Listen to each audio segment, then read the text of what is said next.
to be levied on Japanese imports, while Japan agrees to open its markets to U.S. cars and trucks and rice. Sending lawmakers off on their summer break a day early, House Speaker Mike Johnson says there will be no vote at this time on a bill to force the release of Jeffrey Epstein files. Johnson says such a vote is not necessary given action by President Trump. He has now ordered his DOJ to do what it is we've all needed DOJ to do for years now, and that is to get everything released. So they're in the process of that. There's no purpose for Congress to push an administration to do something that they're already doing. The president says he's focusing on increasing the Republican majority in the House. And the speaker said to me, we're one heart attack away from losing the majority.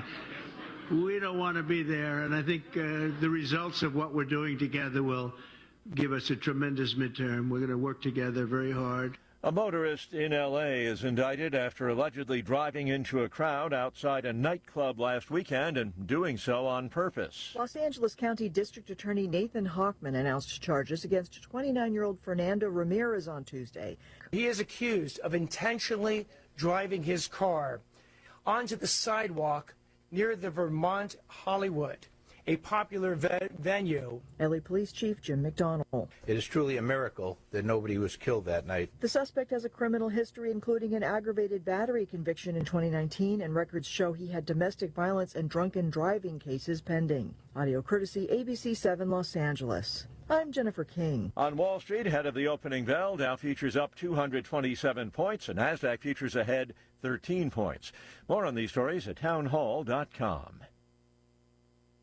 Dennis Prager here for AmFed Coin and Bullion. I've always been a strong believer in precious metals investment, and I've always been fascinated with rare coin collecting. But owning the wrong coins that only make dealers a lot of money can be catastrophic for your investment portfolio. AmFed Coin and Bullion specializes in taking people out of non-performing coin portfolios and turning them into gold, silver, or platinum bullion. They tailor a portfolio based on your goals and not what they want to sell you. You'll never experience scare tactics, misleading hype, or high-pressure sales from owner Nick Grovich and his very knowledgeable staff. They will evaluate your portfolio, show you how your coins have performed, and take the time to educate you on the ugly industry practices so that you can make an informed decision. Smart people can make very bad investments when they're under pressure and lack the facts. Call 800-221-7694. That's 800-221-7694. AmericanFederal.com.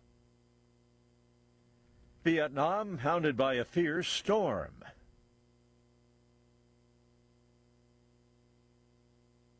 Investigators have identified a 250-year-old shipwreck. It was uncovered on a remote Scottish beach. It's the 18th century naval warship and whaling vessel, the Earl of Chatham.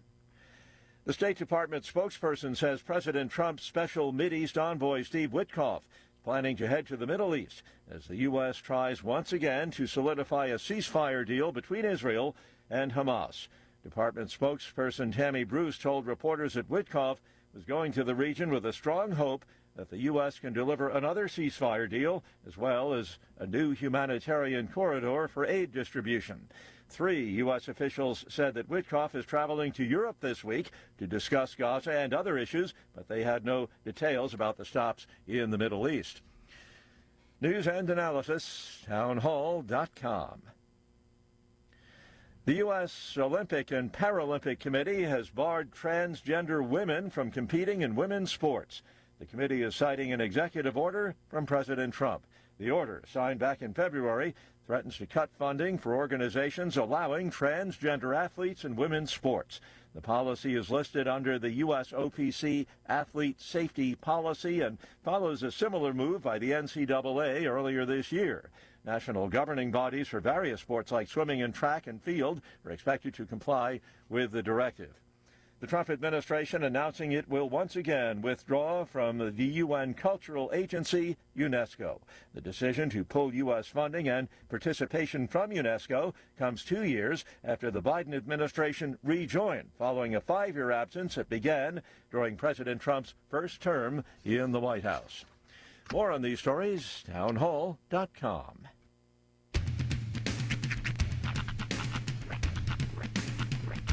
What in the wide, wide world of sports is going on here? I promise you, whatever scum did this, not one man in this force will rest for 1 minute until he's behind bars. Now let's grab a bite to eat. Yeah, come on. I feel the hot wind on my shoulder and the touch of a world that is older. I hit the switch and check the number. I leave it on and then I slumber. I hear the rhythm ringing through it. Flamenco guitar and cumbia music. I hear the talking of the DJ. The travel listen, what does he say? I'm on a Mexican radio. I'm on a Mexican radio. Broadcasting live from high atop the J.P. White Building in downtown Roswell, New Mexico. It's Mornings with Mike Winters on 106.5 Roswell's Talk FM. Is that what I sound like when I talk? Now, here's your host, Mike Winters. And good morning, one and all. Welcome to Mornings with Mike Winters. I am he. That would be me, Mike Winters. Happy middle of the week, everybody. Yes, we've made it to halfway day. It is Wednesday. It is. It has become Wednesday, my bros. All day long. And quite the overcast Wednesday, actually. Yeah, to start off. But I think we're done with rain. Let me really look at Let's take a gander. I believe our high today is 90 or 90. Yeah, 91. Yeah. According to this, 91. Yeah, no talk of rain, though. We're done with rain for the rest of the week. Nice. According to this. But yeah, we did get a little rain yesterday afternoon. A bit. Did it rain last night at all? It did. It did rain just a hair last night. Not much, but a little bit of thunder and lightning activity in my area. Okay. Yeah, it was enough to. Not nearly as many local singles. It was still enough for me to get the dusties all over the car. Mm-hmm. So, good thing I didn't wash the Jeep this week. I was talking about doing that and didn't do it, so I'll wait till the weekend. There you go. Later on. So, but happy Wednesday, everybody. Yeah, no crazy news to report or anything. Nothing crazy happened. Other than other than somebody going off the rails on a crazy train. The celebrities are Malcolm Jamal Warner. What's today? Wednesday, Monday. Yeah, Monday. And then Ozzy yesterday. So what's today in store? I saw somebody say, "Check on your white people. This might be like Tupac was for for them." All right. So today, July 23rd, we begin at 8 a.m.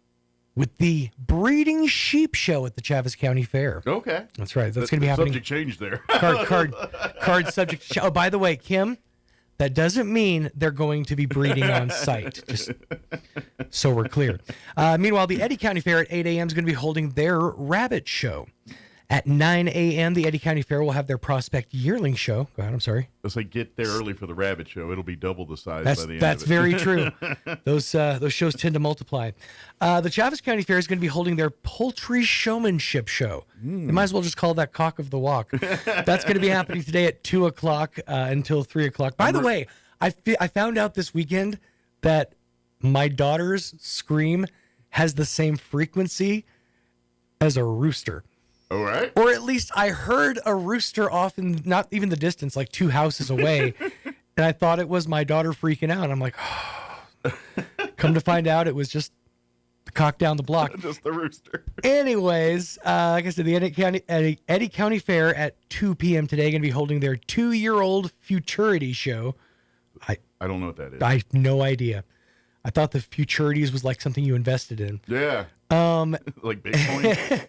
Yeah, and then at 5 p.m., the Eddy County Fair will be holding the Swine Show, while the Chaves County Fair at 5:30, the Dairy Heifer Show. All right. So there you go. All shows available at ksvptv.com.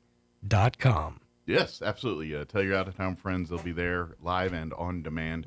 But if you do have time, get on out to the fair. Yeah. And, whether it's here in town at the Chaves County or if you're down in Artesia out at the Eddy County Fair, get out there and, support these kids. A little something for everybody. And then don't forget the Friday night will be the Junior Livestock Show here at the Chaves County Fair. I believe Eddy County has theirs Saturday morning. Saturday morning, yes. We will again have those on the video, but you got to be there for the bidding and all. Yeah, that if you want to be a stuff. part of the action. Yeah. And don't feel bad.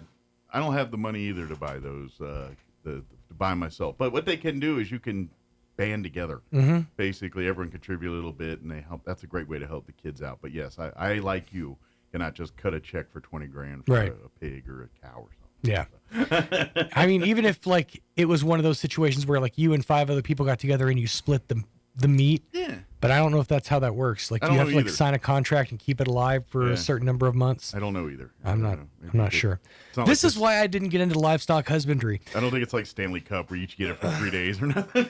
Speaking of, you ever like learn something that you probably should have known your whole life? I have to get those every once in a while. I just like 5 minutes ago learned that Bambi was a boy. I never paid any attention. Honestly, I didn't really pay any never mind either, but I was sitting there thinking because I just think Bambi's a female name. Yes. the story goes Yeah. that the National Forest Service changed their mascot to Smokey Bear in 1944 after the contract ran out for Bambi to be the face of their fire service. I'm like, don't put Bambi in a forest fire. She's been through. I'm like, wait, is Bambi a boy or a girl? So I had to go Google it. And yeah, he's been through enough. Lost his mom, you know, friends with a rabbit. Who named the boy Bambi? Right? Exactly. I mean, how many guys do you know named Bambi? There's not one. Well, no, actually, let me rephrase that. San Francisco. There is one. There's one fellow I know. Like, we keep correspondence. Okay. He's the guy I get my crystals for my crystal radio from. He's my paperclip guy. Yeah. Hey, Bambi, Bambone, Bambaroony. I got a guy for everything. No. He's my rubber man guy. That's right. But Thumper? No, that's my Twinkie man. Ooh, I feel like that's a good name. Thumper? Twinkie Man. Oh, Twinkie man. Here comes the Twinkie Man. Here come. No, it's not. No, let me stop you right there. No, it's not. Oh no. I feel like a 70s themed street show. If you get that on your motorcycle jacket, that's your top and your bottom bar. Twinkie man. See how far that gets you into Hell's Angels. It's a bit different than Twink Man. All right. That's right. Although it would be great to have like a gritty, worked his way up from the bottom to the top of the motorcycle gang story called Twinkie Man. You know, speaking of snack foods. Oh. As we often do. Yesterday. Yeah. I had something I hadn't had in a long time, and I'm kind of like I was like, oh, welcome back. Okay. I got some zingers out of the vending machine. Ooh. You know how long it's been since I've had zingers? Yeah, I like a good zinger. It's been a minute. Mm-hmm. But I had them. I was like, these are delightful. And they were like in the ones in the machine, which probably been sitting there for a month. Well, no, the guy has actually been really good about updating it since pull back of the curtain. Yeah, since 9/11, since post COVID. No, our machine was pretty in a bad state of affairs. It wouldn't take dollars. It was stuff was getting stuck. So I think he did a lot of TLC to it. Stuff got more expensive. Yeah, you ain't lying there. I think it's fresher. But I like a good zinger. Dolly Madison makes a nice snack cake. Yeah, it was a zinger. I hadn't had a zingers in a while. It's kind of nice. So be the zinger man. I can appreciate that. You know, the wife of a politician getting into the snack foods game. I thought it was Dolly Parton. No. Her zingers are much bigger. She's got the snow caps over there. All right, let me give you the rundown for today's show. We are going to run a replay our interview we had with the folks from the Chaves County Detention Center. Mm-hmm. Of course, we had Mike Briscoe, the warden, and Clinton Deanna join us as well. They are recruiting, so we had a great conversation about life at the jail, not from an inmate's perspective, but from CO's side. I feel like Mike Briscoe that's a name that's just built for law enforcement. Well, what I think when I hear it, there was a show that was on, I believe, Fox for maybe a year or two in the 90s called Briscoe County Jr. No, I remember. And that's what I think of every time when I think of Briscoe County Jr. It was a good show. I liked it. I was kind of just bummed out when they canceled There was a tag team called the Briscoe Brothers. One of them sadly passed away a few years ago. Jay Briscoe is the one who passed. Mark Briscoe still wrestles. Ah, okay. It has a cowboy name. It does.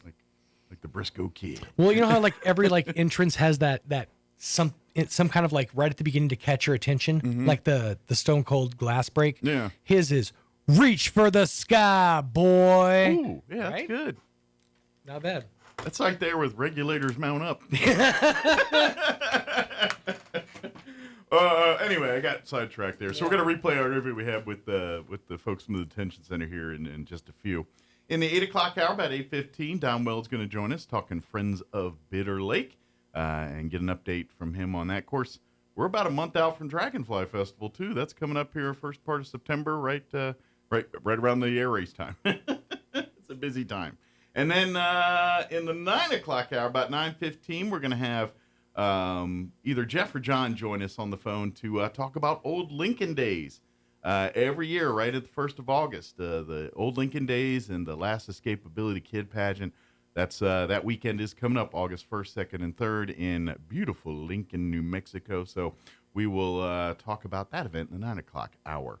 Before we do any of that, though, let's go ahead and get you up to date on the weather. No talk of rain, but it's going to get hotter. Not today, though. Today's pretty nice. Weather this hour brought to you by Southwest Bearing under new ownership. Custom solutions for your heavy equipment. Hydraulic hoses, hose repair, bearings, seals, sprockets, belts, tools, fluids, and fittings. I'm meteorologist Steve Hamilton with your Pecos Valley weather. High pressure in the southern plains expanding into our areas, so we won't have as much rainfall over the next few days. Sunshine today, still a slight chance of an afternoon thunderstorm. Looks like low 90s on the high. Few clouds overnight, down to about 70, and then we're in the mid-90s on Thursday, upper 90s on Friday, and sunny. It looks like we'll stay sunny and hot through the weekend. That's your latest forecast. I'm meteorologist Steve Hamilton. Thank you, Steve. Currently 70 degrees here in Roswell. Humidity is at 87%. Winds are, in fact, calm at the moment. Today, temperature-wise, pretty pleasant. I guess the rain cooled things off a bit. I'm going to guess humidity. I mean, humidity right now is at 87%, so probably a little humid today. But mostly sunny, 91 for a high. Southwest winds 5 to 10 miles per hour. Tonight, partly cloudy and an overnight low of 70. Southwest winds 5 to 10 miles per hour. Hitting mid-90s for you Thursday. Sunny and 96 for a high tomorrow. Winds will be out of the southwest at around 5 miles per hour.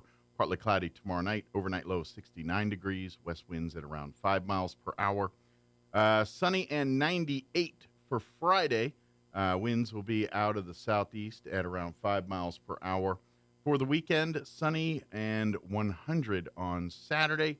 And then for Sunday, sunny skies and 97 for a high. So enjoy 91 today. It ticks up as the week progresses here. All right, 7:18, we're going to take about a 3-minute commercial break. And then we will play our interview we had with the folks from the Chaves County Detention Center on the other side. Don't go away. You're listening to Mornings with Mike Winters. Roswell Honda is turning up the heat this summer and giving you the chance to win. Simply have your vehicle serviced at Roswell Honda and you'll be entered to win a 65-inch TV. Best of all, every service appointment gets you another chance to win. Roswell Honda will announce the winner live on Facebook on Saturday, July 26th at 12 p.m. sharp. So have your vehicle serviced by the specialists at Roswell Honda and win big. Call 575-573-6130 and schedule your appointment today with Roswell Honda, 2177 West 2nd. It's a great time to buy a Kubota. From America's #1 selling compact tractor to zero-turn mowers and versatile RTVs. Get your perfect match delivered to your door. Now through June 30th. Get 0 down, 0% APR for 84 months, or up to $3,000 off an L3302 compact Kubota tractor. Now through 6/30/2025. See us or go to KubotaUSA.com for more information. Visit Amigo Machinery in Roswell or see us online at amigo-machinery.com. Need a little help this back-to-school season? Yep. Now you can test drive for supplies at Roswell Hyundai. Just stop by Roswell Hyundai, browse the lot, and find the vehicle you need. Take it for a qualified test drive and get a $20 Target gift card to help cover notebooks, pencils, clothes, or whatever they need to succeed. And with a lot chock full of new and pre-owned vehicles, you're sure to find what you want for less. Limit 1 test drive per family and 1 gift card per child. For a limited time at Roswell Hyundai, 1909 West 2nd.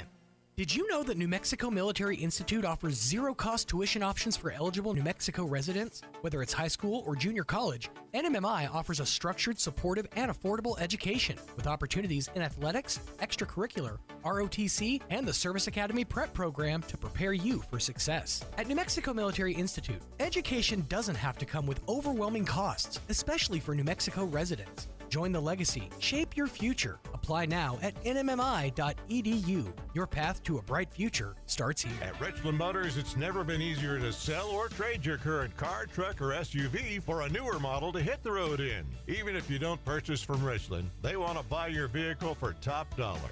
But if you do buy from Richland, don't forget, they're the home of the powertrain warranty for life. That's a whole lot of confidence for you. See Richland for details. 2nd and Sycamore and 1309 Southeast Main. For the first time ever, the National Championship Air Races are touching down in Roswell, New Mexico. From September 10th through the 14th, witness the world's best pilots battle it out in the fastest motorsport on the planet. Vintage warbirds, cutting-edge jets, aerobatics, and family fun, all against the stunning New Mexico sky. 3, 2, 1. Get your tickets now at airrace.org. Don't miss this high-octane spectacle. The tool used to measure your feet at the shoe store is called a Brannock device. The person that measures your feet at home for no reason is called a creep with a foot fetish. Here's Mike Winters. Studio this morning from the Chavez County Detention Center. Of course, Warden Michael Briscoe back with us this morning. Good morning, sir. Thank you. Thank you for having me. Anytime. Love having you guys. And of course, also we have Clip McLean and Deanna Candelaria as well. Good morning, guys. Good morning. How's life at the jail this morning?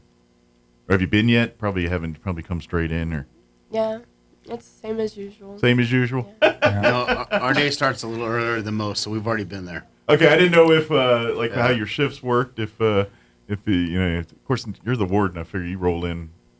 Hey, I got some things. I'll be in when I'm in. No, that's the worst timing to have. That's true.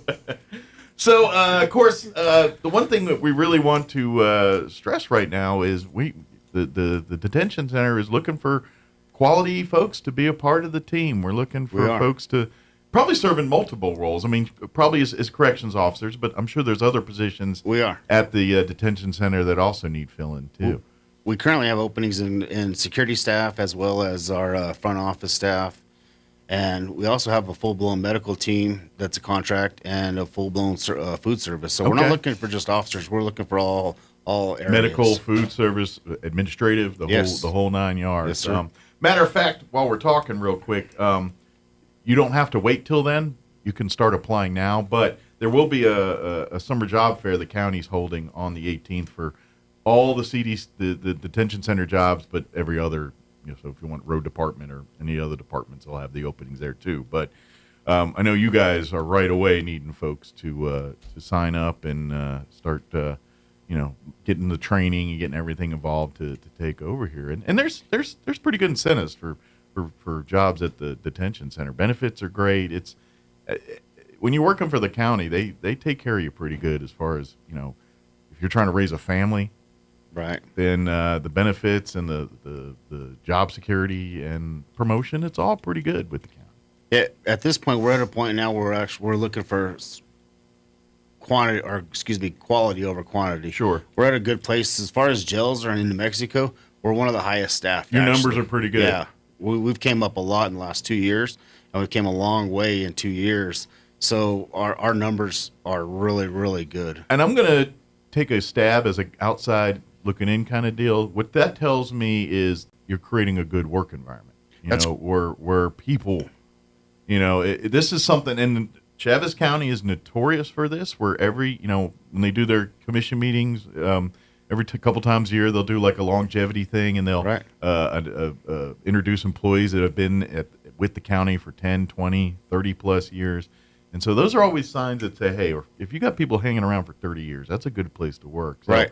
Kind of saying, and like you said earlier, in the world of corrections, globally or nationally at least, those numbers are down, and you guys are not as down as some others are down. Right, yeah, we're doing good. And our staff retention's actually got a way better. We've been able to retain our staff mainly because we give them better incentives in the way we treat them. I work for my officers; they don't work for me. So when you have that kind of mindset, it actually shows those officers and those staff members that we care about them, and we do. Absolutely, they make it happen, not us. And that trickles down to everybody. That's right. Whereas I'm sure are you both COs? So I'm an administrative lieutenant, so Okay. I'm the one that actually helps with all that. I'm Okay. the first guy that people see. I'm Gotcha. the first guy that gets in the door and gets people in the door for hiring and recruiting. Okay. So just to put it in perspective for you, about 2 years ago, our staff retention type thing was more than 50%. We were losing people left and right. No Sure. one wants to be stuck in a jail all day, that type of thing, right?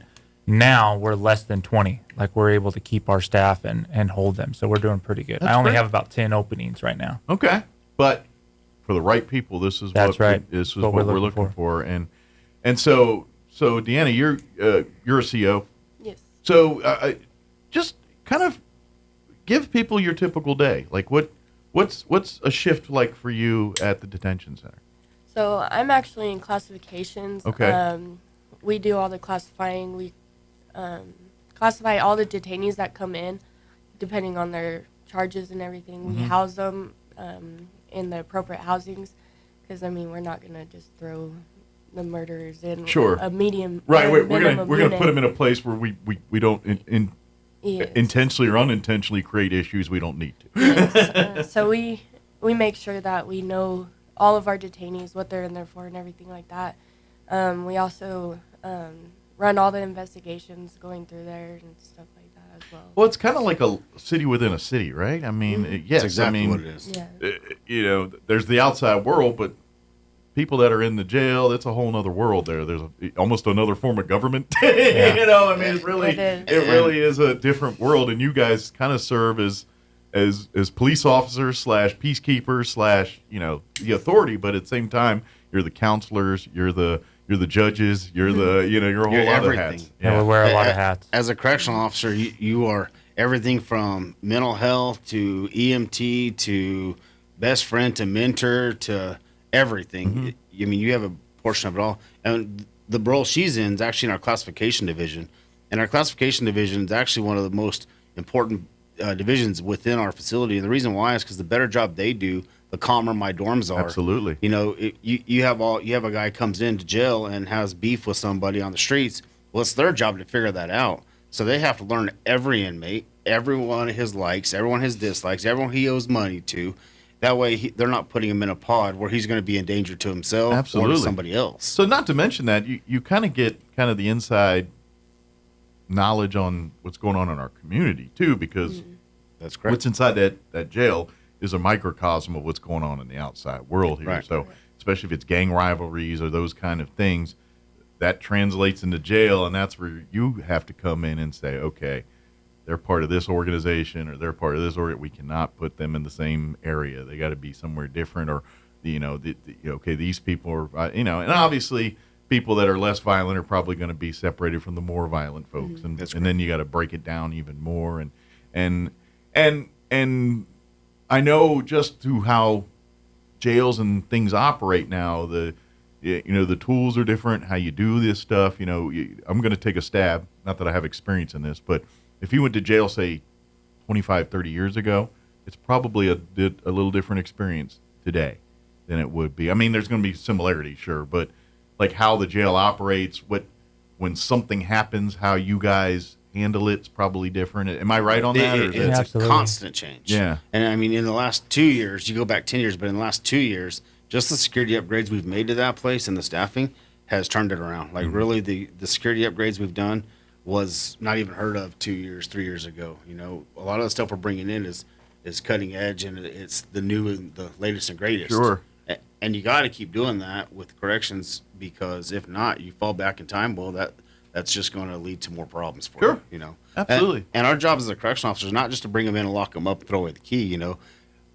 Our job is actually to put them out better than we got them. Our recidivism rate, our recidivism rate's too high. So within the jail, we are also trying to rehabilitate these individuals by use of programs, AA, NA, Wings for Life. I mean, we're actually going to double our amount of programming this year just to try to get our recidivism rate down, because at the end of the day, we want them to leave better than we got them, because they're gonna move in next to us. We're gonna be in line next to them at Walmart or wherever we're at. So we want better members of society. And it's, I'm imagining you guys took a hit on this department when COVID and all that came. When that, obviously that, the world locked down, the jail really locked down. Yeah, it's kind of thing. Yeah, there was no social distancing in jail 6 feet apart. That just wasn't going to happen. But all that rehabilitative stuff was pretty much locked out. Wings for Life and these organizations they were not allowed in. Now, that's 5 years later, and now we're kind of coming in gangbusters and making up for lost time a little bit here, which is great because, like you're saying, you're seeing the proof in the pudding at the jail. You're seeing folks that came in are, getting the things they need to not come back, whether it's mental health treatment or addiction treatment or life skills treatment, whatever, or a cocktail of all of that, whatever. And most of the time it's a cocktail of all of that. Yeah. I mean, it's everything from AA, NA, Jesus to, you name it. We're giving them a whole round of stuff to better themselves. Sure. Absolutely. So I got to ask you, what drew you to corrections? What made you say this is where I want to be? So I wanted to step into law enforcement. My original plan was going to like sheriff's or PD or something. Be a deputy or something like that. Okay. And Briscoe came to me and told me to go work for him, and so I did. And now, honestly, I don't know that I'm still thinking about sheriff's or PD. I like where I'm at. That's cool.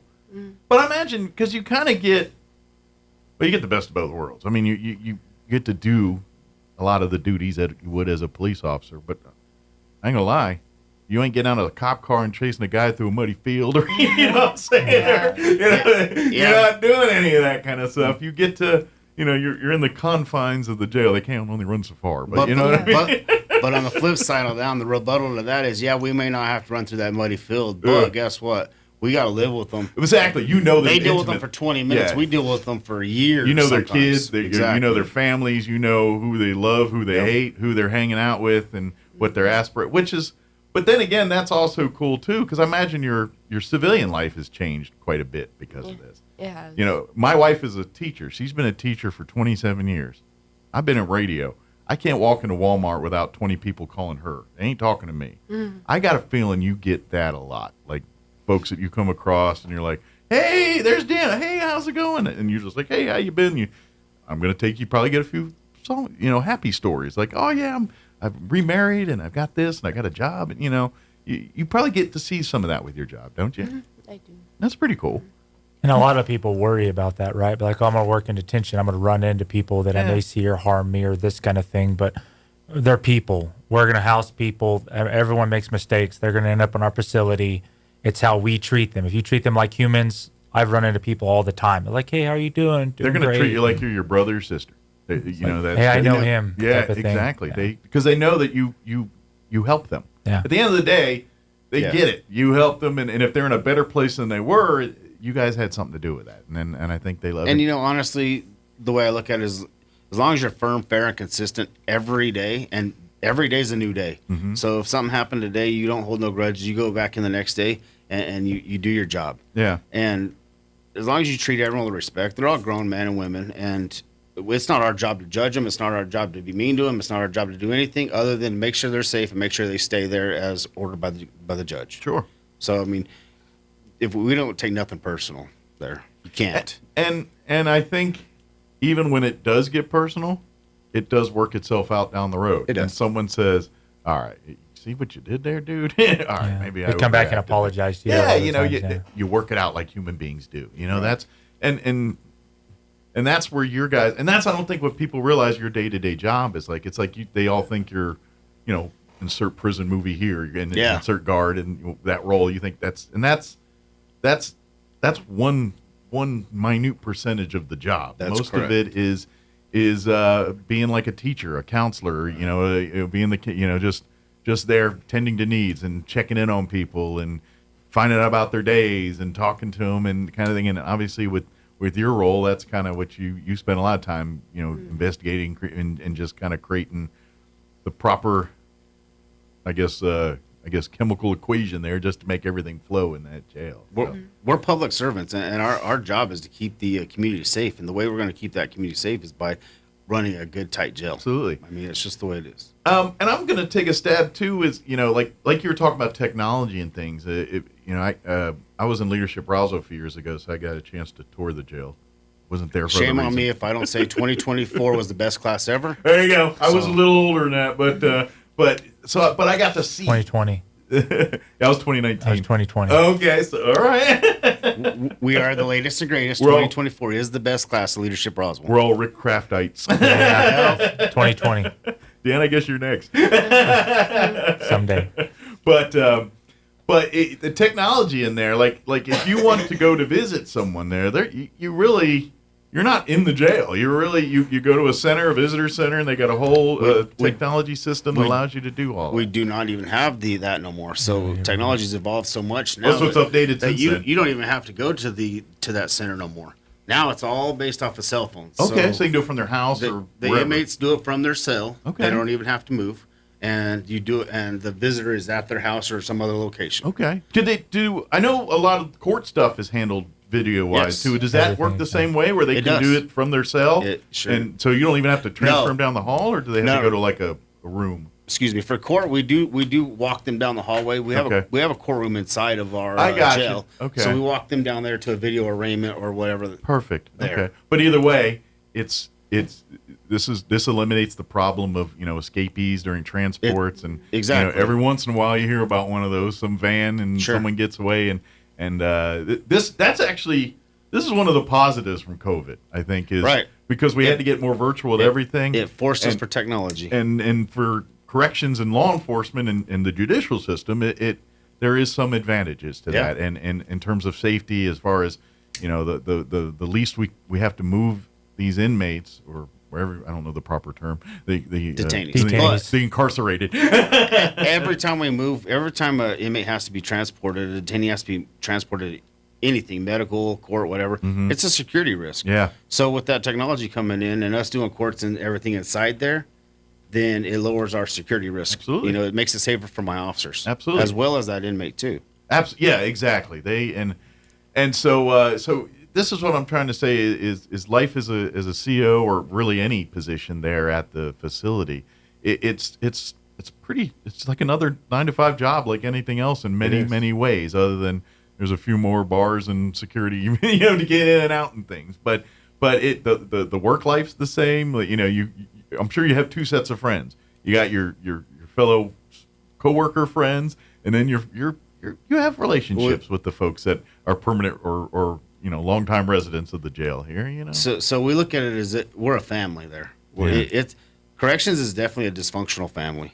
That's exactly what it is. Yeah. It's a dysfunctional family. I can see that. I look at it. That makes sense to me. He's my brother. She's my sister, and I'm gonna have their back no matter what. It's definitely family oriented. It's and I want to foster that culture because it's going to pull us together tighter. Absolutely. And a tighter knit group is going to work more efficiently and more safely. There is that same mindset, like that military and police and EMS.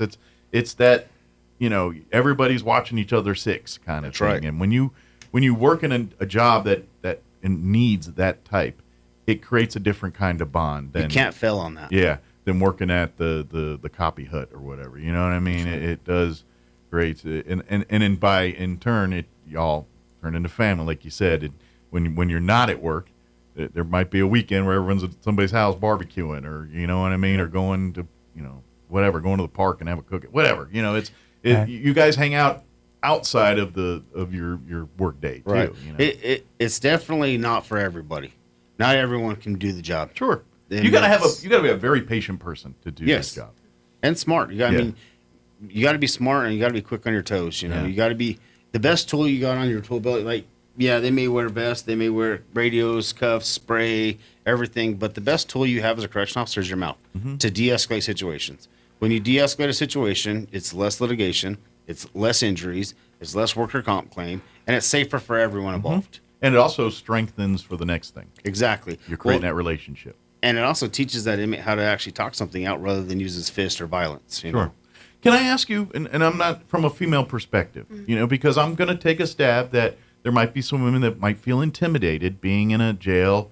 Share your experiences that way. Do you ever, is that ever kind of factor in your thing, or you're just, one of the guys that do the folks in jail treat you that way? Because I imagine there's people, dudes are dudes. You know what I mean? And I, just your personal experience. Because I imagine there's probably a lot of females that are maybe a little apprehensive by that. And I just want you to kind of share your experiences there. So as a female, whenever I first started, it was intimidating. I mean, me being well, let's face it. You're not. You're what? You're a tiny lady. Yeah. You're not exactly a linebacker. So you are smaller than than probably the average inmate that's in there. Yeah, it was intimidating. I mean, walking into a unit with 20, 25 guys in there, and they're all huge guys. Sure. And they all just kind of like circle around you. It's pretty intimidating. Sure. But the main thing is like once you get the respect with these guys, like you will not have any issues at all. Yeah. Once you kind of explain that, okay, I may be small, but I know what I'm doing, and I'm just once they get that message, then it rolls cool. And with the guys that have been there that for a while, I mean, I have respect with some guys in there, and there's new guys that come in. If I walk in a unit and a new guy is like talking smack and everything, the older guys that have been there have respect with me and everything. They kind of in a way like protect me. It's kind of that code that's in jail, and the folks that are more veterans of being time in there. Like you said, hey, she's good people. Don't be doing that. They look out for you because you've shown them respect in the past, and you've built relationships there, and that matriculates down. I'm very sure that those inmates know better than anybody who's the guards they like, and I'm sure there's always one or two. You know what I mean? But the proof's in the pudding on that sometimes, and when you see them coming to your defense, it's like, okay, that one's respected. And to add on to that, not to take anything away from my male officers, but my female officers, I really hold a high standard for them. And the reason why is because if I have a pod going off, I could send her in a unit, and just her mere presence is going to de-escalate that situation. If I send a 6'8", 240-pound yoked up male in there, now they perceive him as a threat. It's a threat. You're right. But if I send her in there, it's de-escalation. Think about it this way: when in terms of heading into the country bar, and you've seen the guy's been up at the bar drinking all night, and then the muscled up dude walks in, didn't do a thing, but they look at him like it's some kind of conquest, and that's kind of what you're talking about here. Whereas Deanna or someone comes in, they're like, okay, maybe they're willing to talk rather than swing. And honestly, I've been in corrections for a long time, for over 25 years, and I've never had a facility. I've never even seen a facility, and I've seen every facility in New Mexico, but I've never had a facility that had such a high rate of female officers. We're running probably almost more than 50%. More than 50% of my staff are female officers. Excellent. Which, in the Department of Corrections, we begged to have female officers, and we couldn't get them. Like, I may have 70 on my roster, maybe 3 of them were females. And over here, the balance is shifting. Yeah, I have over 50%, which is excellent. Which, I'm not a scientist, but like you said, things have kind of, never been calmer. Well, in my experience, just with hiring and getting them on the floor and going, they intense make a better detention officer because they're able to do the things like Briscoe's talking about. And I'm getting a little philosophical here, but maybe this goes to that point where we talk women's rights, and women always they have a mindset to prove that no, you can't, and so that translates, I think, in this. Does that make sense? What I'm saying here, maybe a little bit that just historically, over the last 30, 40 years, women have come a long way in trying for equality here, and this is kind of proof that they've been building for this fight a lot longer than we have, if that makes sense. And not only over 50% of our officers are females, but we also have a good little portion of female supervisors that actually are at our jail, and they actually get a lot of respect from everybody. Sure. And what they say goes kind of thing. They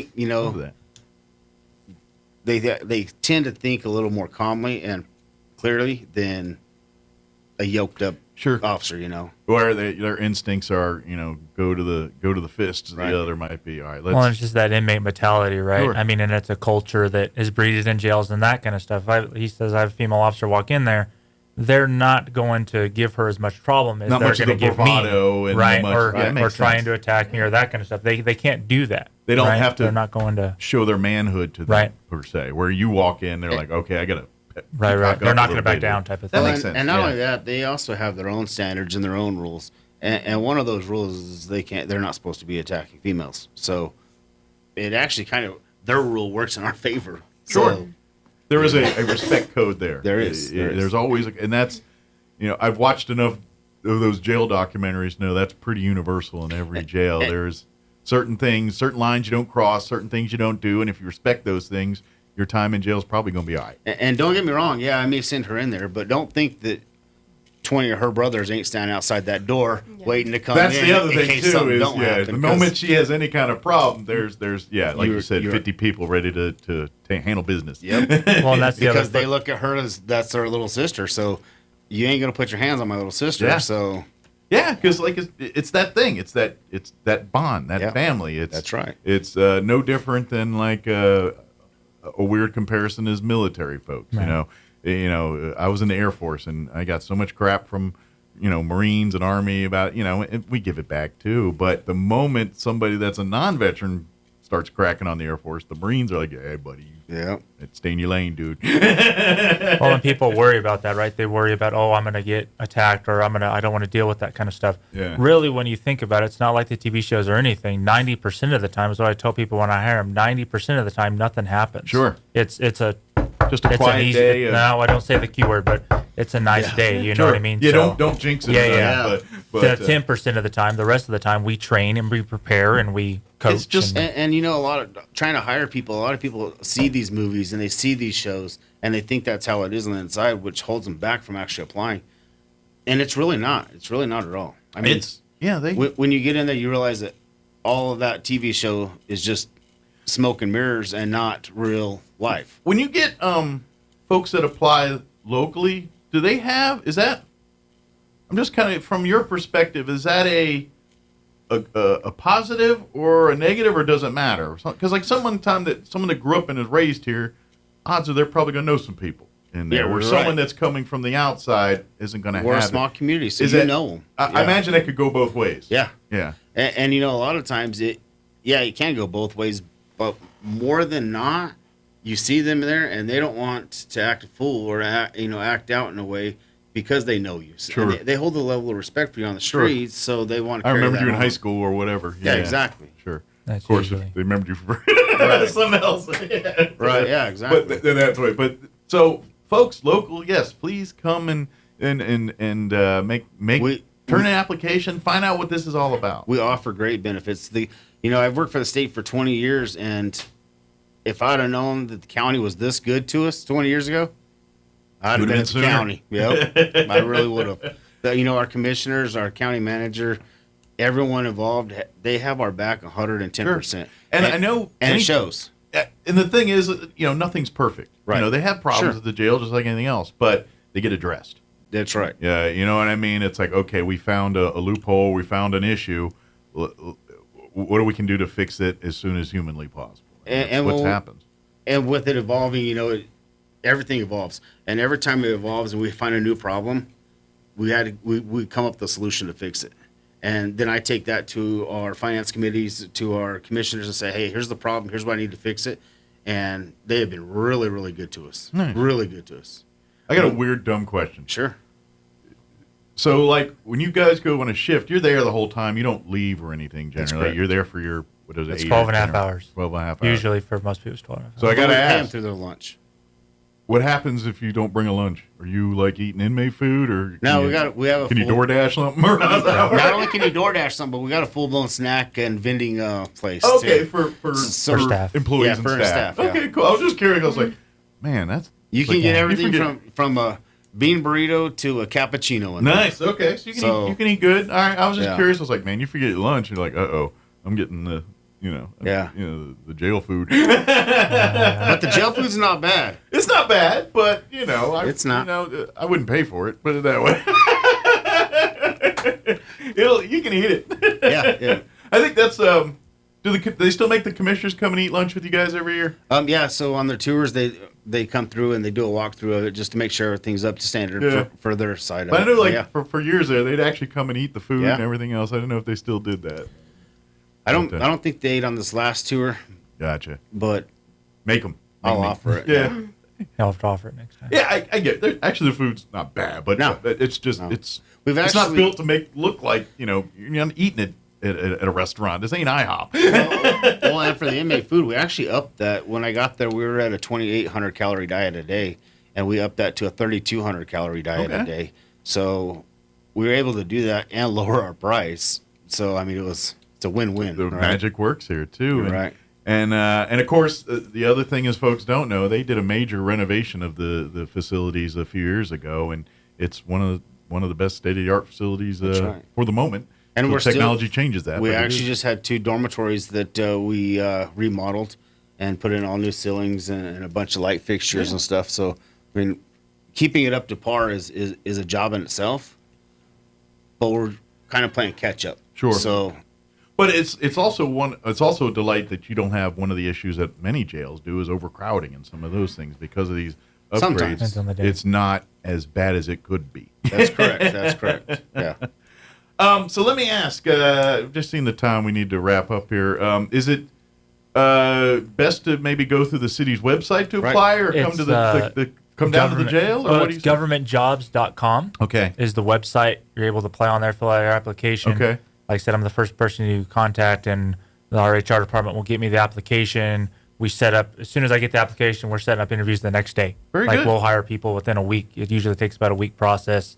So a week and a half, and we're getting you started. For any of the, just kind of the bare bones requirements to work at the corrections center there, what's high school diploma or GED. Okay. And a valid New Mexico driver's license. Gotcha. When we do the application, those are the first 2 questions we ask. Assuming they had to pass drug and alcohol screening and a background check. That's even after. Yeah, we do a background check and stuff. I imagine no DUIs within 3 years. Sure. So and I imagine too, you also look into the mental health side of things because, you guys, you want people that are mentally fit doing this job because you're going in an area that if you're not, it's going to beat on you. Yeah, our HR department sends them to a physical with the doctor and that kind of thing. Sure. And then after hiring, we go through a month of training, OC training. Oh, yeah, they just 16-hour, They don't give you that big ring of keys and say, here you go. 16-hour defensive tactics class where you learn how to defend yourself and that kind of thing. And we're not just going to put you out there. We make sure you're mentored on doing the You're right never things. alone on a when you start on a beat or whatever you call it, when you're. And when you're talking about inmate visitation with the visitation center, we actually turned that visitation center into a training center. Okay. So that whole building is now nothing but training. So we have defensive tactics on one side, and then we have classroom on the other side of it. So they get a full. They got a full facility there that is devoted to nothing but before they even getting ready to be a member of the team. And that's all paid. Your time paid, that kind of stuff. We get you paid as soon as you're in the door. Excellent. Yeah, you're paid all through all your training. You're paid. I mean, the benefits for the county is just phenomenal. Oh yeah, you can trust me. People that have been working for the county for 20, 30 years, they have great benefits plans and they got great packages and not to mention too, a retirement package. Retirement packages, but. I'm going to take a stab that, when you're going to buy your first homes and things like that, there's probably programs for, first-time buyer, CO, corrections. I bet there's some special advantage, kind of like veterans get or law enforcement. I imagine and you can get, take advantage of some of those zero down or, super low interest rates just for being a CO, So there's a lot of perks to the job too. And like you said too, is if you want that job, where you feel like you're part of a family that like everyone's looking and let's face it, it's a full-time job. Yes, you're doing your 9 to 5 your shift, whatever at the jail, but at the end of the day, it's a lifestyle. It's a family. It's when you're not at the office, you all are still looking out for each other. Well, and that's another quick little add-on for us. I mean, now because we have the staff, we're able to do a better schedule. So my staff only really works 7 days every 2 weeks. Nice. So they don't have 6 months out of the year is all they're really scheduled. So less chance of burnout here. Yeah. Right. All the things that can be a problem. 4 days on, 3 days off, 3 days on, 4 days off. So they only work 7 days every 2 weeks. Yeah, you could take 3 days off in between your 4 and your 3 and have a full-blown vacation just using 3 days of leave. Nice. So there's perks here. There is. Yeah. Works out pretty nice. And I'm going to take a stab that your shift goes by quick. Like you get there, and you're doing your rounds, you're getting in your day, you're talking, and next thing you know, it's my shift's up, man. I imagine that everything time flies moves in that quickly. deal. Yeah, and we try to pride ourselves on having that real work-life balance type of thing. They say what it's saying is do your 12 and hit the gate type of thing.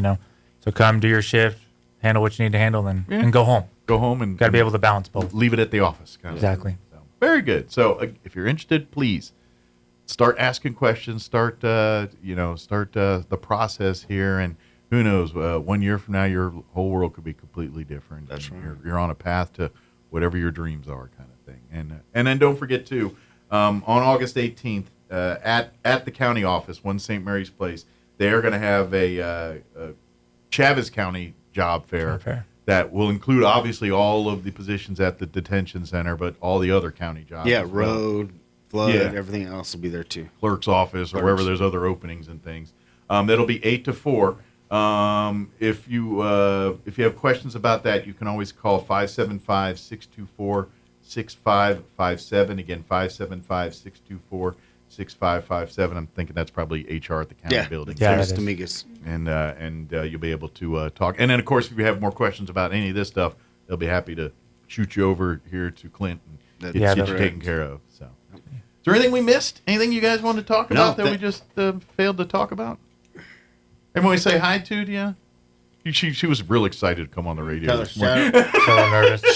She wants to give a shout out to Jared. A little nervous. She did fine though. Well, thank you for what you all do, and thank you. Yeah, we appreciate you. Stay safe out out there, over there, and do all that. And let's hope we can bring some more people and make it even better over there.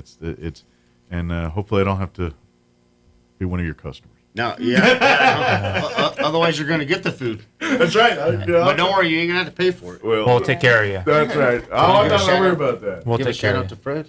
No. Okay. And as a guy on the radio, I've eaten worse. Yeah. There's a whole bevy of beverages that are not really for human consumption that I've had at one point or other.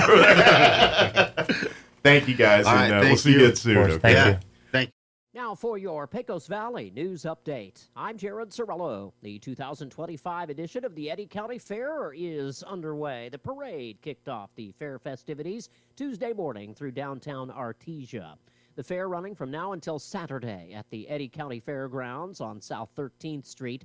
Among the musical highlights will be the Friday concert featuring popular country music singer Chris Young. He takes the stage at 9 p.m. Young's performance follows the smoking hot bull riding.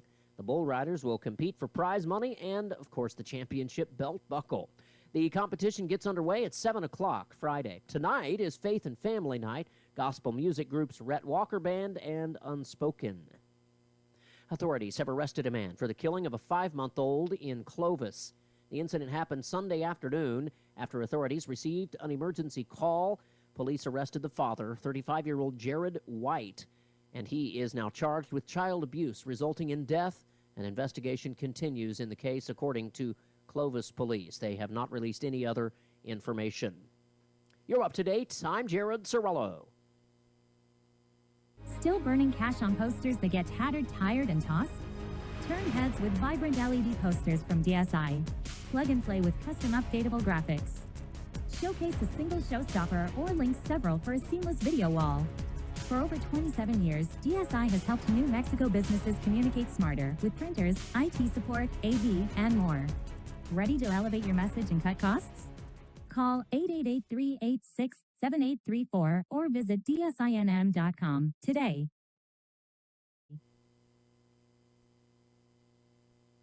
It's time for the Chavez County Sports Report. Hey, volleyball season is right around the corner. How about the Goddard Rockets looking to rebound from what they would consider a subpar year? The Rockets always have high expectations, but last year were 12-13 as the 9th seed at the state tournament fell to number 8 Valley in the first round, then got knocked out in a sweep by number 2 Academy. One of their leading attackers was the senior Naomi Smith, but Their leading attacker overall, Halen Haskins, was just a junior last year with 296 kills.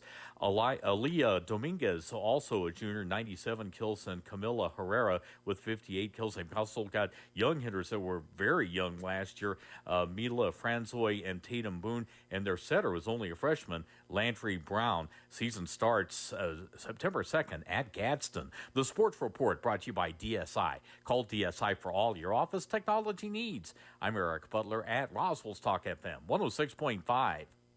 Your home for Coast to Coast AM in Roswell, 106.5, Roswell's Talk FM, KEND, Roswell, New Mexico. Trump is applauding a new trade deal reached with one of America's key trading partners. But I just signed the largest trade deal in history. I think maybe the largest deal in history with Japan.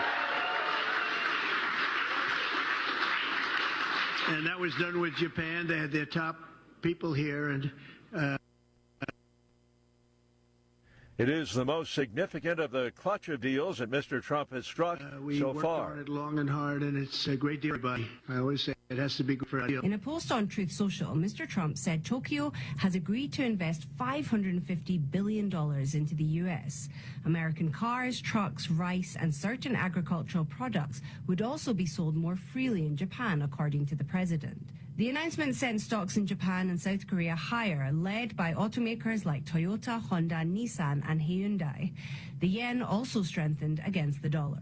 That's a BBC's Sarah Jana Tawari. The president says attempts to ink a deal with the EU continue. And we have Europe coming in tomorrow and the next day. We have some other ones coming in. We're doing things that have never been done in this country before. And our country is becoming very rich again. And that's the way it should be. They're not taking advantage of us. A New York man is charged with building and hiding bombs at various locations around New York City, including in subway stations and on the roofs of residential buildings. 55-year-old Michael Gann allegedly built at least 7 IEDs using chemicals purchased online. The feds say the plot was foiled before anyone was hurt or killed. The House leaving Washington a day early for its 5-week August recess amid tension over efforts to force the release of the Jeffrey Epstein files. Wall Street, the Dow up 170 points. More on these stories, townhall.com. Here's an important message from the Diabetes Solution Center. Do you like pricking your fingers to test your blood sugar levels? No one does, but it's important to maintain your health. And now, by wearing a small remote device called a continuous glucose monitor, or CGM, you don't need to prick your fingers anymore. It's easy to use and helps you make more accurate diabetes treatment decisions. If you are testing your blood sugar 3 or more times daily, injecting insulin, or using an insulin pump, call the Diabetes Solution Center right now. And if you have Medicare or most major insurance coverage, you may be able to get a new CGM at little to no out-of-pocket cost. Shipping is free, and we'll even bill your insurance company for you. If you are testing your blood sugar 3 or more times daily, injecting insulin, or using an insulin pump, call the Diabetes Solution Center right now to learn how to end the painful finger sticks and get your own continuous glucose monitor, or CGM, at little to no out-of-pocket cost. The Trump administration announcing that it will once again withdraw from the UN's cultural agency, UNESCO. The decision to pull U.S. funding as well as participation from UNESCO comes 2 years after the Biden administration rejoined the agency following a 5-year absence that began during President Trump's first term in the White House. The White House says that it believes U.S. involvement in UNESCO is not in America's national interest. That's accusing the agency of promoting anti-Semitic speech. The U.S. Olympic and Paralympic Committee has barred transgender women from competing in women's sports. The committee is citing an executive order from President Trump. The order, signed back in February, threatens to cut funding for organizations allowing transgender athletes in women's sports. The policy is listed under the U.S. OPC Athlete Safety Policy. News and analysis, townhall.com.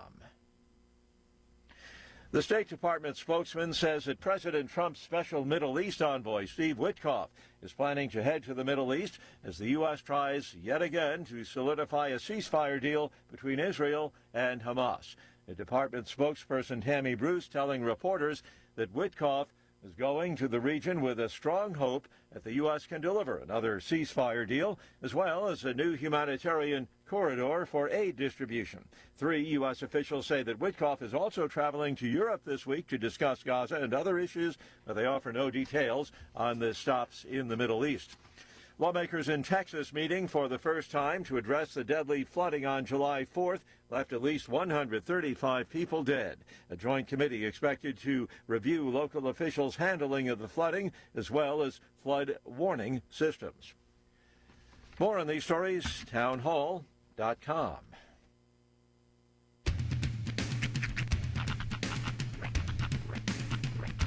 What in the wide, wide world of sports is going on here? I promise you, whatever scum did this, not one man in this force will rest for 1 minute until he's behind bars. Now let's grab a bite to eat. Yeah, come on. I feel the hot wind on my shoulder and the touch of a world that is older. I hit the switch and check the number. I leave it on and then I slumber. I hear the rhythm ringing through it. Flamenco guitar and cumbia music. I hear the talking of the DJ. The demolition, what does he say? I'm on a Mexican radio. I'm on a Mexican radio. Broadcasting live from high atop the J.P. White Building in downtown Roswell, New Mexico. It's Mornings with Mike Winters on 106.5 Roswell's Talk FM. Is that what I sound like when I talk? Now, here's your host, Mike Winters.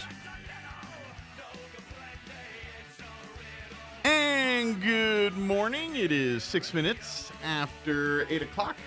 Welcome to our number 2 of Morning with Mike Winters right here on 106.5 Roswell's Talk FM. Happy middle of the week. Yes, welcome to it.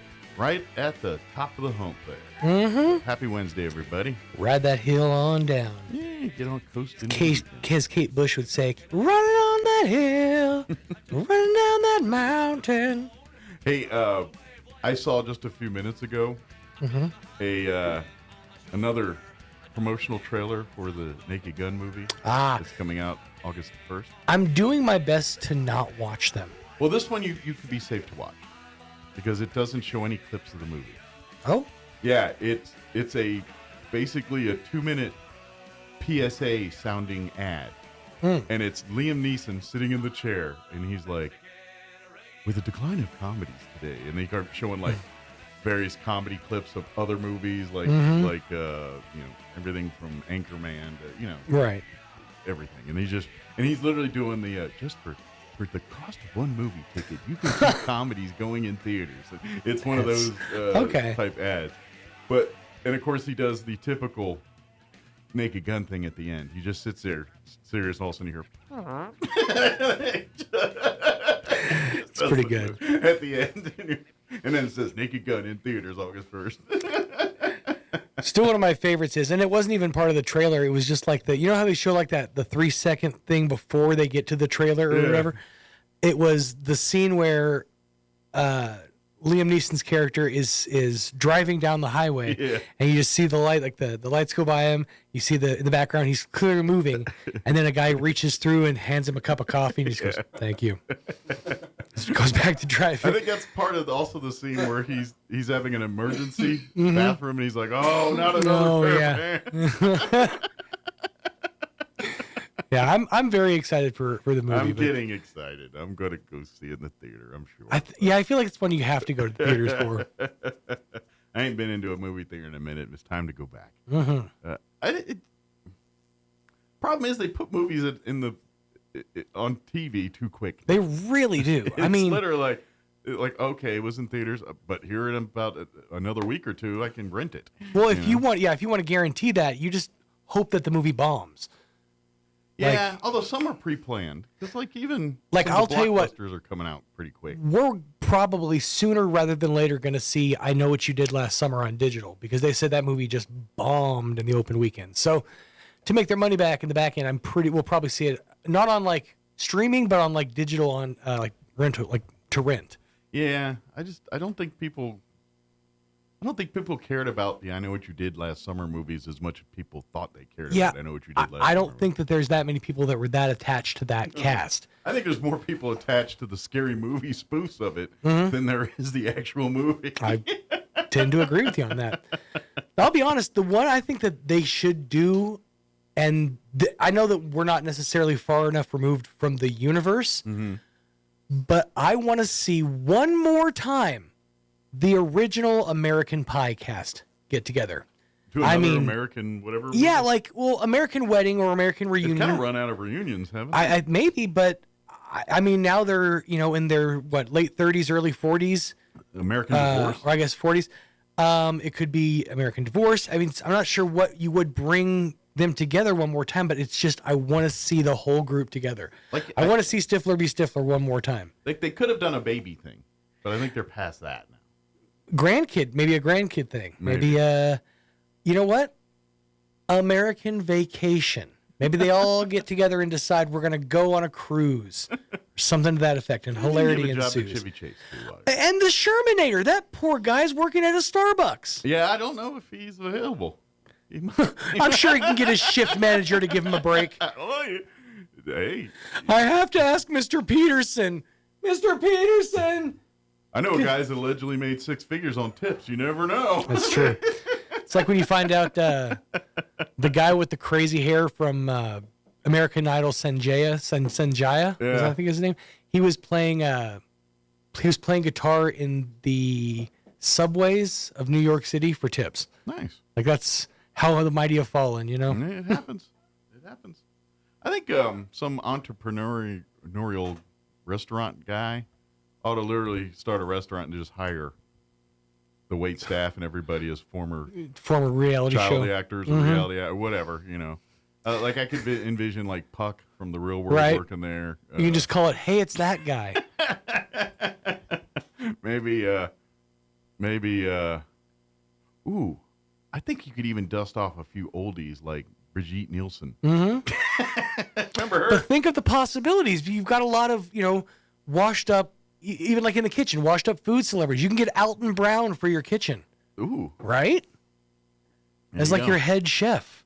I mean, he's going to be pretentious. Although those guys are busy on Food Network. Like, I think Food Network's got their own cabala of celebrity. Like, I think it's led by Guy Fieri and Bobby Flay. Right. But the rest of them are all locked into this, like all the other ones, and they're pretty much on every show on Food Network. This is the thing that gets me, is when you've reached the level of a professional chef where you can host a casino show and charge people more than $100 per ticket to come watch you cook and then consume your food.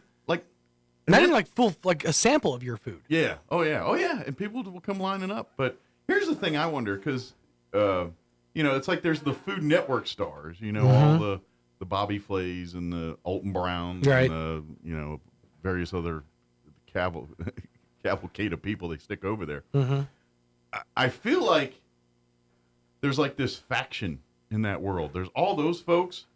And then there's Gordon Ramsay, because Gordon Ramsay's like the same thing, but on non-Food Network. He's on everywhere else. He's on a different level, because his you'll never see him on a Food Network thing. I don't. Well, he wouldn't slum it. No, I mean his stuff is of it on a different level. He's Fox level, right?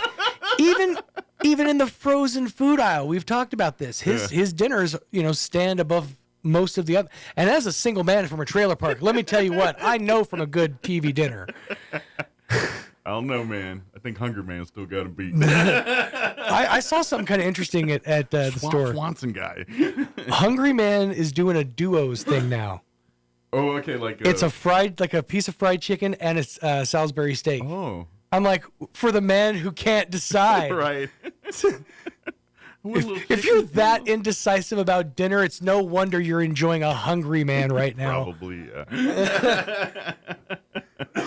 Yeah, but once you get married, it's no better. Oh, I know. That's the worst question of every single day. What are we having for dinner? Oh, I know. I don't know. What do you feel like having? Yep. I feel like if I decided what I wanted for dinner in the morning, I feel like the rest of the day's complete. It's right. just like, I already know what I'm having for dinner. The rest of the day's chill. That's something I learned. If you can, a crock pot will save a marriage. Yeah. Because not only are you committing to this is what we're having tonight, we've already put all the stuff in there. Right. Now we can just go about our business, come home, set it and forget it, and do the thing. Maybe come home at lunch and stir it or something. But yeah.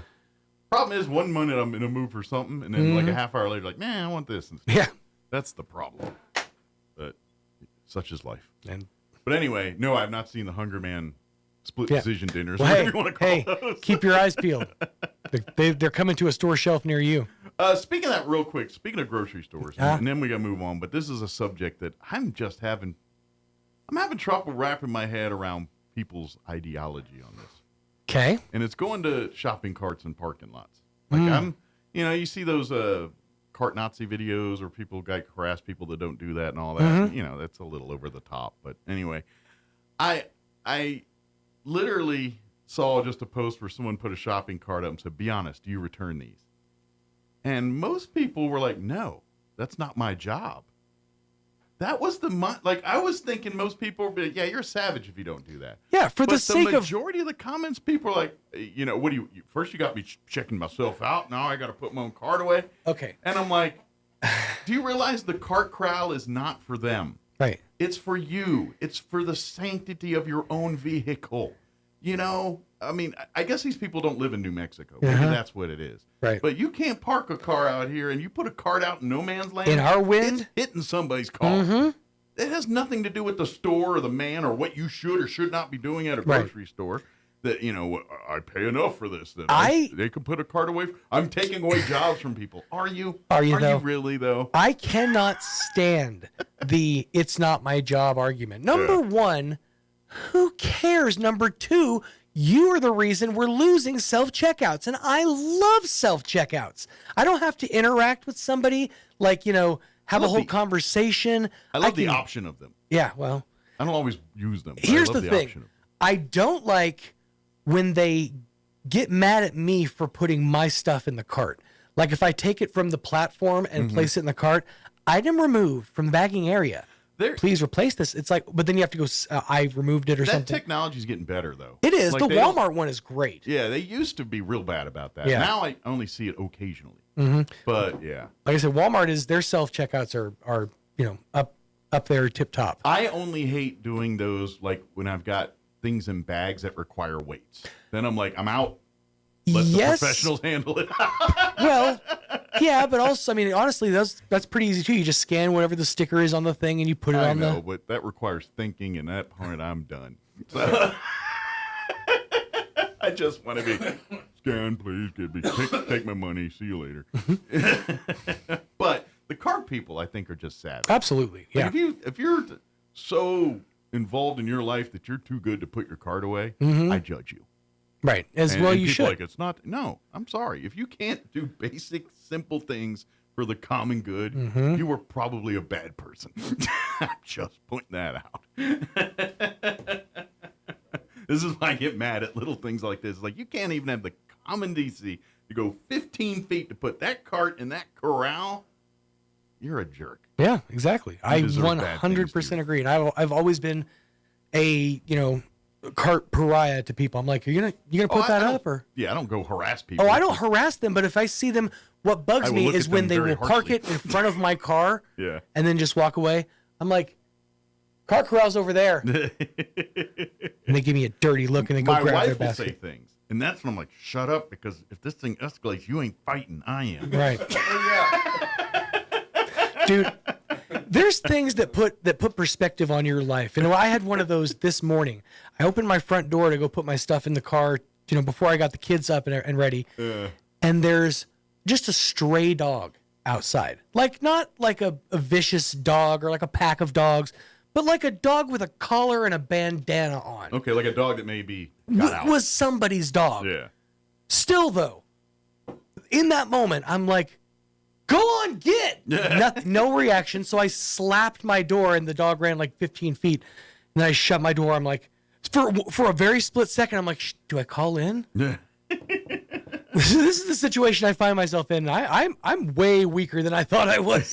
I can't even take on a domesticated dog. Stray dog? I'm talking about Fluffy. Yeah. Well, I get sometimes you're just like, oh, that's a problem I don't want to deal with right well, now. honestly, I'll be honest. It wasn't even a me situation. It was my kid because my daughter she's shook because mom got bit by a dog a few weeks back. So that makes sense. So you know how everybody picks either one of two things, fight or flight. She goes with freeze, and it rarely, if ever, works out for us. Maybe that works with like brown bears. I don't know. I just said don't freeze. If it's brown, flee. lie down. If it's black, fight back. No, that's for diarrhea.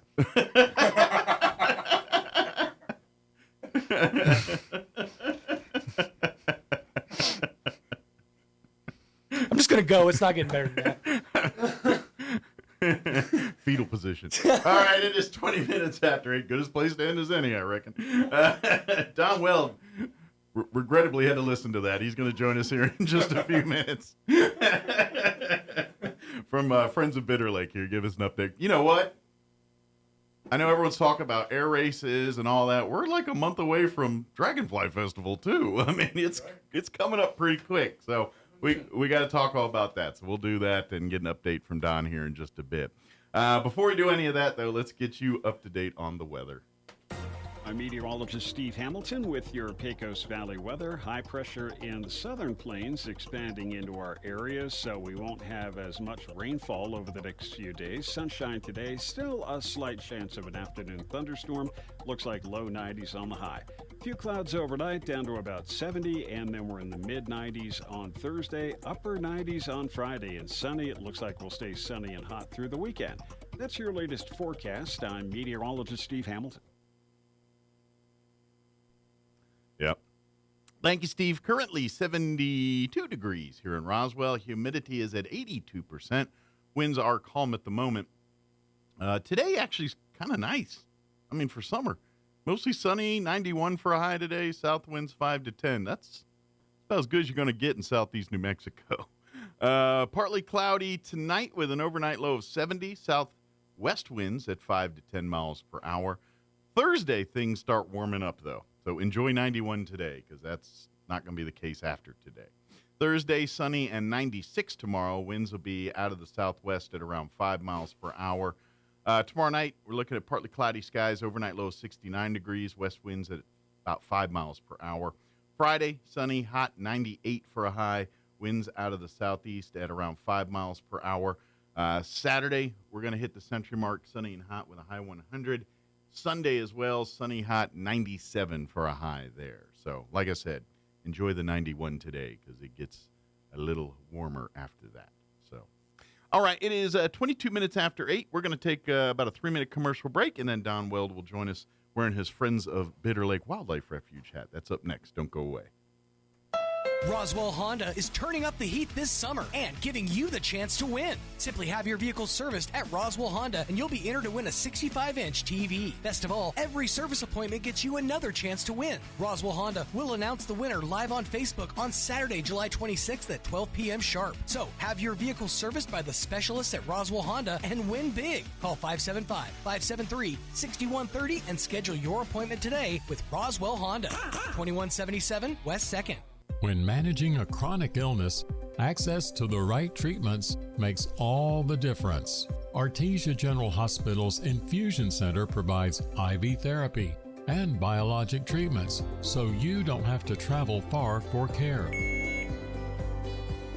Expert infusion therapy right here in Artesia. Call 575-736-8256 today to learn more. So I make a silly joke about it never raining, and now it seems like it'll never quit. Hi, this is Ben Manette from Roswell Seed Company. All this rain is great, but soon the weeds will be waist high and the bugs will be as thick as flies. But here at Roswell Seed, we have just what you need to control the weeds and fend off the bugs before they take over. So come see us at Roswell Seed, and be careful what you joke about. Mother Nature sure has a wicked sense of humor. At Martine's Capital Cafe, come in and enjoy a delicious variety for breakfast, lunch, or dinner. Try our burritos, huevos rancheros, asado, chorizo, sausage, flantas, fajitas, chili rellenos, quesadillas, enchiladas, sopapillas, and don't forget their award-winning green chili cheeseburger and so much more. Everything is prepared with the finest and freshest ingredients. Martine's Capital Cafe.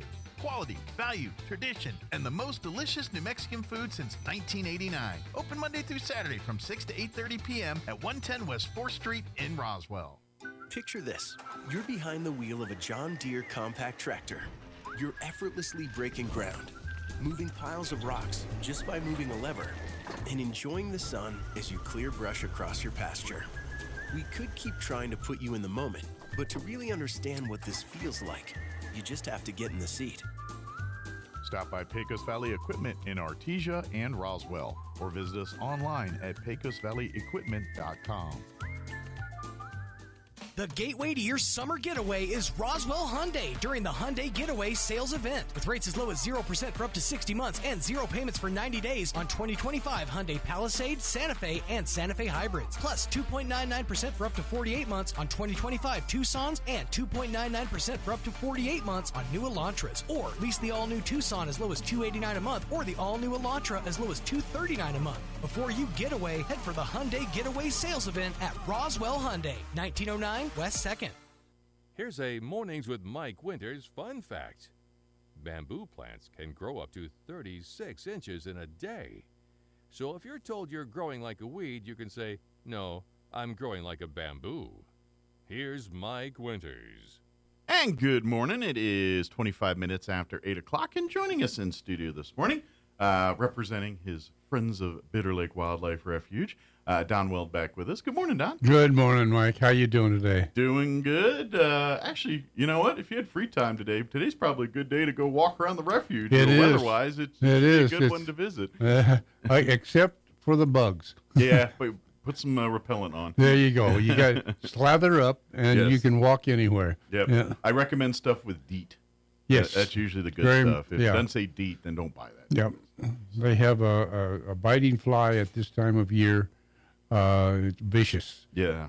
So slather up, and you only got to you'll be hit fine. once to realize you don't want to have that happen again. Yeah. But Bitter Lake Wildlife Refuge. If you've never been, it is literally an oasis in the desert. It is. It's. We talk about every time we come on. It serves multi roles. It is a place that is to be home for the native plant life and animal life that are here in southeast New Mexico. We, as the human beings, are there as visitors. We come and observe and report, and that's not the place to camp and recreate. That's bottomless lakes. That's right. Bitter Lake Wildlife Refuge is there if you want to hike and you want to see scenic nature and beautiful, see the nature, but not so much interact with it, other than observe it. I would always tell you, if you want to see the most action, get there at sunrise or sunset. Right. That's usually the busiest time for the wildlife and everything out there. That's when they're either going out for the night to hunt or kind of going and getting their morning grub before they settle in for the heat of the day. That's right. But we are there as the and also the other thing is that's a migratory rest stop, basically. Flying J. Yeah, it's a pilot flying J for migratory animals, from the birds and butterflies and everything that's going north to south for the winter and south to north for the summer kind of thing. Right. That's right. But that's what it is. But one of the biggest events that's kind of well known for Bitter Lake is coming up here. Usually around September 10th. It's right around that time. That's right. It will be September 6th. 6th. There you go. I knew it's always right in that first week of September there. Yeah, the 6th is a Saturday. Okay. Friday night, the 5th, we will have a presentation. We're going to have a lady come down from Albuquerque with some raptors. Yeah. It's of course, it's the Bitter Lakes Dragonfly Festival happens every year in September here. And the Saturday of the event is the big day. That's but right. It's really a kind of a 3-day event because, like you said, it starts Friday night. They usually have a guest speaker, lecturer. Oftentimes, the Astronomy Club will do a stargazing, weather permitting party. And they're planning on that this year. Yeah, we'll see. Clouds and everything cooperate. But they'll do a stargazing party out there. And then Saturday is when they do all the dragonfly wildlife tours. They'll have a ton of activities and events for families to do in between. And then Sunday's kind of like a catch-all for some of the tours. Leftover tour in the morning hours. People we couldn't get on the tours during Saturday will take you on Sunday. Yeah. The beauty part is all of it's free. Yeah. However, to get in on the tours, you need to pre-register. That's right. And if you Starting do not, August 1st. Yes, beginning August 1, so you got here about 2 weeks or a week and a half. Week and a half, left, yeah. Whatever's left of July here. Getting that, once that, if you go to friendsofbitterlake.org, there's a couple different places you can go to get the number and sign up. 575-244-6256. Yep. That's where and you then can go to the call. website, friendsofbitterlake.org, and you can kind of Right. see the It'll direct you to how to sign up. But I think you can also see the schedule, like what times each tour Yes. is. That should be out. I haven't looked. I think it's on the website now. It could be up there on the website. Yeah. Now, one thing I do know is there's generally several different types of tours. There's the Dragonfly Tour, which Right. is obviously the main theme of the weekend. You go see the different species and how the dragonflies call the place home. Right. There's a wildlife tour, which kind of a more encompassing. I mean, you cover dragonflies, but it covers a lot of the other plant life. It's and animal earlier life. in the morning when the other animals are out. So So you kind of see the other you stuff. can get a chance to see And them. then there's usually one opportunity on Saturday morning for the early bird tour. And that's exactly what it is. It starts dark 30, and you're going out and catch the birds as they're doing their morning ablutions out there, basically. They're getting ready to go out and feed for the day, or waking up and preening and getting their day started, kind of thing. Again, so you can sign up for any 3 of those tours. I'm telling you, they all fill up. They do. Yes, they do. The early bird tour, since there's only that one tour on Saturday, if you want it, I would call August 1st because I imagine that one will fill up the quickest of the two. The great news is if your Saturday is kind of busy, they usually offer a few of the wildlife and dragonfly tours on Sunday as well, too. Yes. In the morning hours. Usually they wrap up about 1 or so. But From like 9 to 1. We start a little later on Sunday, but and we only run 3 tours if necessary. Yeah, kind of an overspill. Right. Thing. But on Saturday, that's kind of the day that is the party. They'll usually you'll have BLM with their and the Game and Fish with their fish tanks and a lot of their sportsman recreation type stuff for you to learn about and participate in do things with your kids. Like the pond is usually an opportunity to get you teach kids fishing there while they're in a. We may have problems with the pond this year. Okay. Funding. Gotcha. Funding and personnel. Gotcha. Because of the Hopefully cutbacks, we've lost some personnel. They may not be able to get the pond out there this year. Well, we're working on it. Knock on wood, maybe we can make that happen. But it's usually, and of course, a lot of nonprofit organizations will go out there and set up shop and offer things. There's usually like Scouts will usually serve food. Yep. As a fundraising for there because you're out at Bitter Lake. It's not like there's McDonald's and everybody's sitting right next door. So they usually will be doing burgers or hot dogs or something. You could go raid the bird seed feeders. There you go. Birds might attack. They might get salty. You take their seed and they'll get on you. They will. They'll let you know. But and then a lot of times like nonprofits, they'll have maybe like quilts and things that you can kind of. Yep.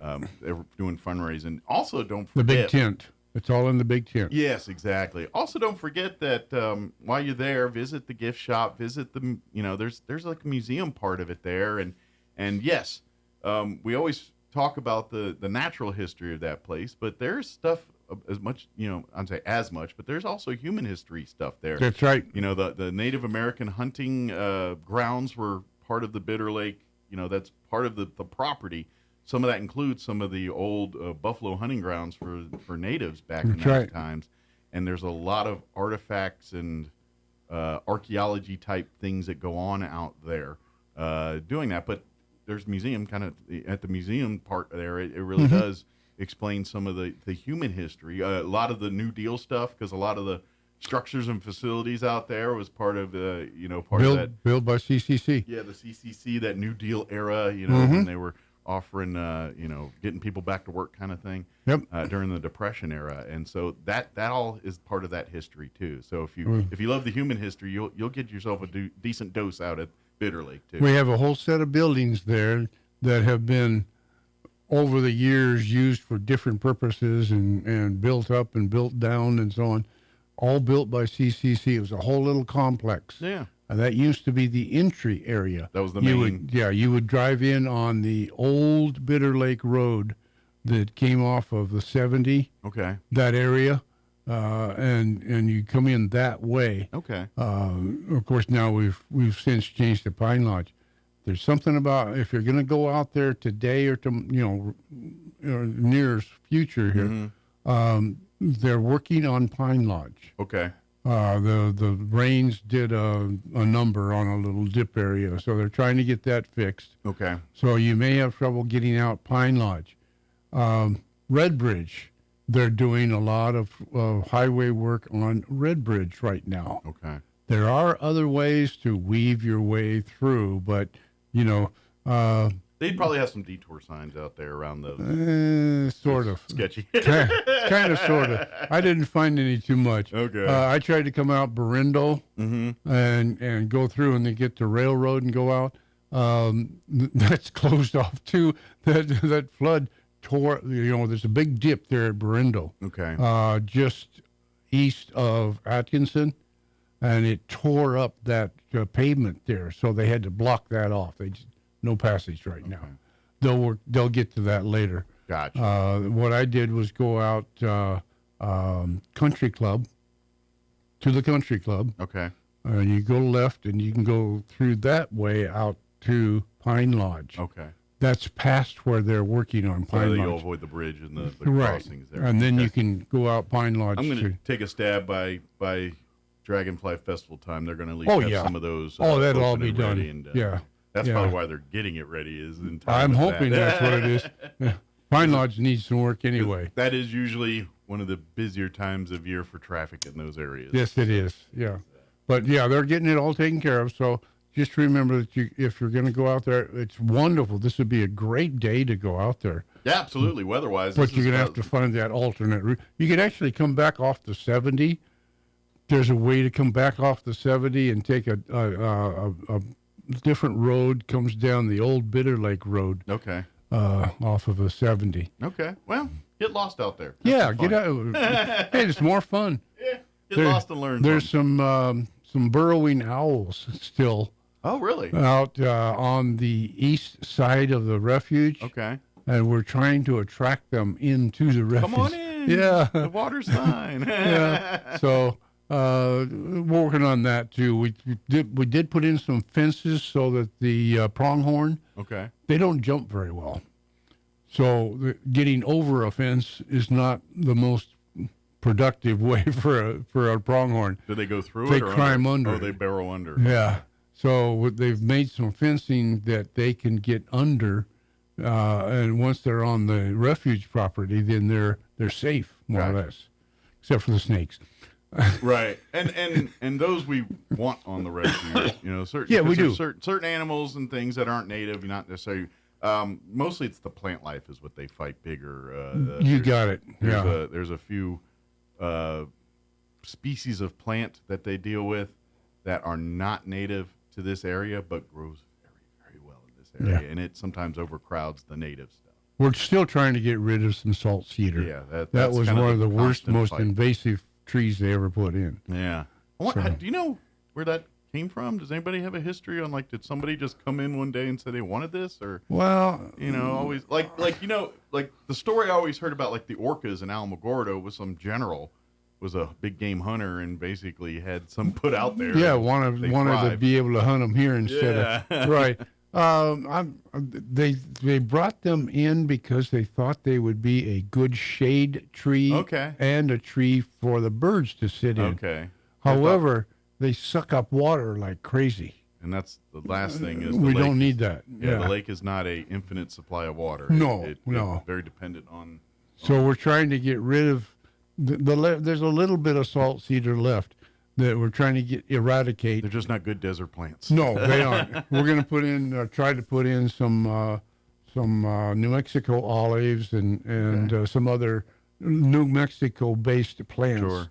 I guess yuccas, those are Yuccas very is New good. Mexico. Yep. Yeah. So working on all of that. Yeah. By the way, if you'd like to be a part of it, they're always looking for more volunteers to be a part of the Friends of Bitter Lake. The store at the refuge, there's a nice store there, a gift shop that you can purchase books and T-shirts and what have you.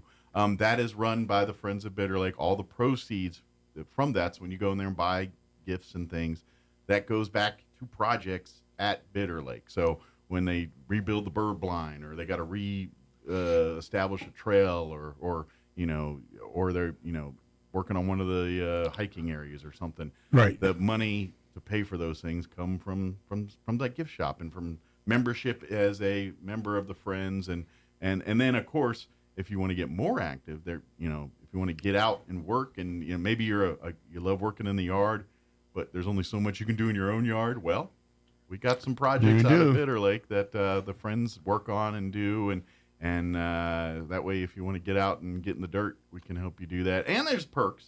Like, there's parts of Bitter Lake that the general public do not get to access. And as a friend, on occasion, as time needs and arises, there's special events or things going on, like one of those archaeology digs, or there's a project out at the lake that we just don't access and needs to get worked on. Boy Scout camp. Yeah, guess who gets to go do that? We do. Yep. So there is perks to being a friend. So if you really want to do that, please reach out. Certainly at the Dragonfly Festival, there'll be plenty of people to talk to, but I would imagine they could probably use your help before then. So, go to friendsofbitterlake.org. Maybe while you're going August 1st to kind of book your reservations for one of the shows, call the number, reach out and say, I'm interested in becoming a member. What do I need to do? You can become a member of the Friends, or whichever you want to do, you can be a volunteer. Sure. There are actually two different groups. Okay. The volunteer reports directly to the refuge manager. The Friends, you report, we've got our group, and then as a group, we talk with board of directors or whatever. Right. And we talk to the refuge. Gotcha. And then they get your marching orders from them, and then you guys go do your thing. That's right. Cool. We provide funds every year for things that the refuge can't get funded through the federal government. Absolutely. Yeah, it's kind of that catch-all for everything. Right. We, obviously, and I don't care who's in charge of the federal government, they never, give out they never there's never enough money. Yeah, it never is. It's always the end of the line for things like this. So, that's right. It's organizations like this that make these things better. That, again, goes back to that thing I say all the time. If you want a better community and you're waiting on the government or someone else to do it, you're going to be waiting a long time. You want nice things, you got to roll up your sleeves and do it yourself. Yeah, go get it. Yep. That's what volunteering is all about. Absolutely. And so we need all the volunteers we can get. Absolutely. It's a lot of fun, too. It's a social. It is. It's a social thing as much as, a work thing or service thing. It's what keeps me young. Yeah. At 80 years old, I'm still young. But he can't get enough, so then he marches on over to the Vets Transport, and then when he's done there, he'll go march over to the zoo, and when he's done there, he marches over to Alzheimer's, and when he's done there, he's over at American Legion. So he just can't get enough. Right, and in between times, I figure out how to travel. That's right. And then he's off and learn more things. Exactly. But that's a cool. And so if you love that stuff, and I'll throw another little thing out there. One of the cool things is if you have like RV friends and those folks, they have, especially during the summer months, a lot of retirees, they'll do their motor homing and everything. Well, a lot of times what they'll do is they'll come and work at Bitter Lake as basically work in the gift shop, volunteering as a volunteer, as a clerk at the gift shop, and they'll park their RV there on the property for could be a month or two, depending on 1 to 6 months. Yeah, I guess depending on their schedule. And they'll use it as their home base. So they'll work a couple days a week, man in the fort, so to speak. And 3 days a week. Yeah, and they kind of keep an eye on things. And then they get to park their RV and hook up and do all that. And then they go off and do their sightseeing. It's like, we're going to make our day trip to Carlsbad or whatever sites, or Lincoln, or wherever they're heading to, in the southeast New Mexico. Yep. So if you have family or friends that do those kinds of things, that do a lot of RVing and traveling, maybe put that on their radar and say, hey, if you want to hang out in New Mexico and visit us for a month, I got a place where you can do it on the cheap if you don't mind.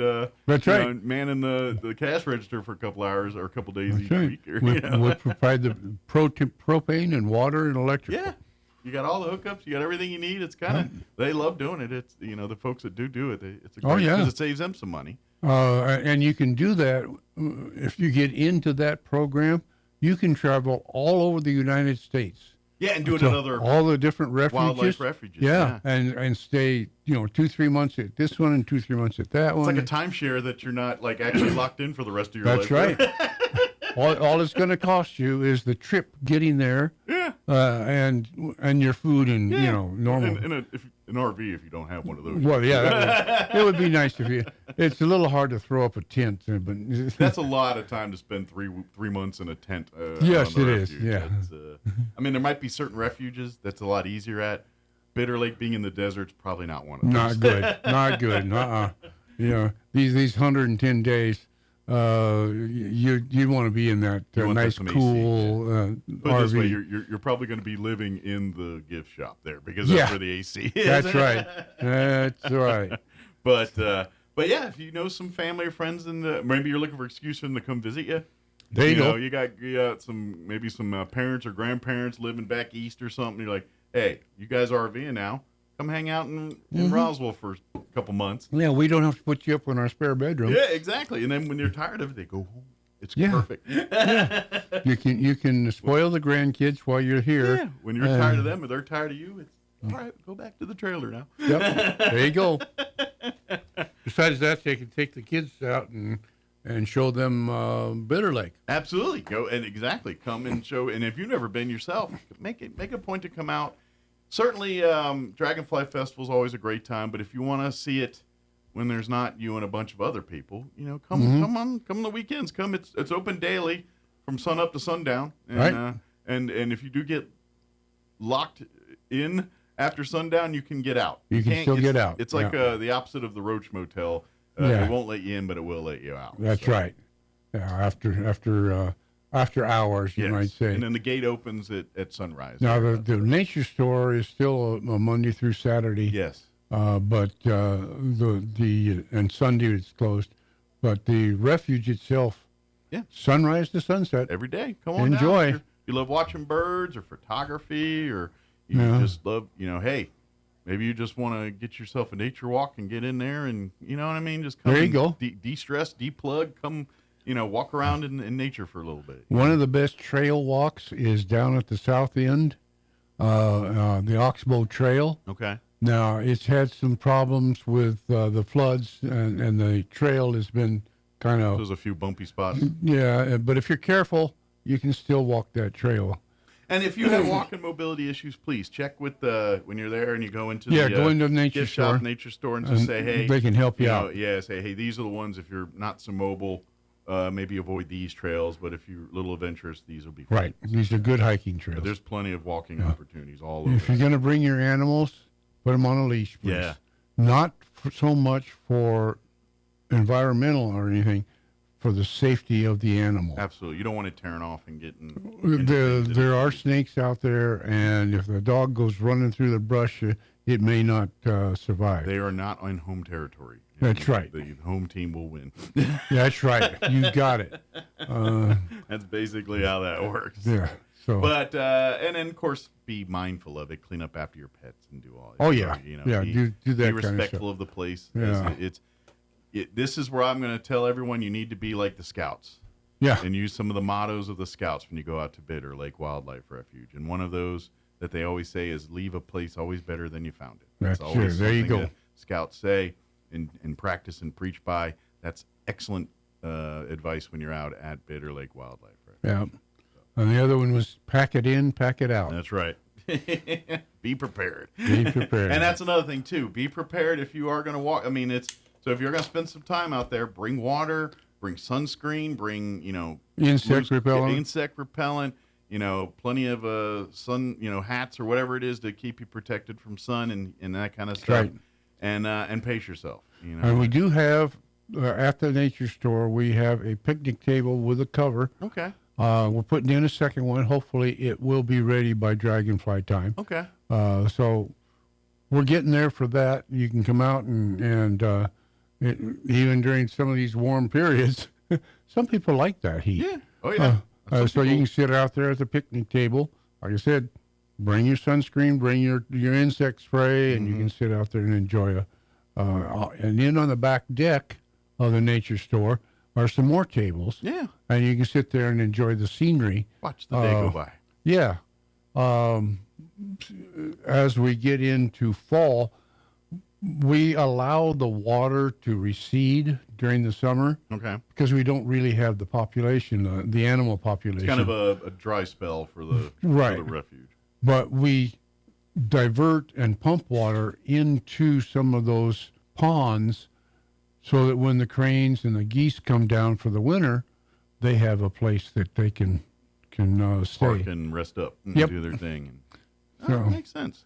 Yeah. But by the time the fall, that's when you start seeing. Yeah, and that's the thing about Bitter Lake is if you come in the summer, and then you come in the fall, and then you come in the winter, and you come in the spring, you get a unique all experience different each stuff. time. You know, Yeah. Different things are going on out at the refuge. Obviously, in those fall and spring months, that's the migratory season. So you see a lot of incoming and outbound traffic going. There you go. And they're using it like a flying J, make their little pit stop and then move on. In the winter months, you start getting the ones that are there for the winter hunkering down. You That's might right. see some will do offspring. You might see occasional nests starting and things like that, depending on the species.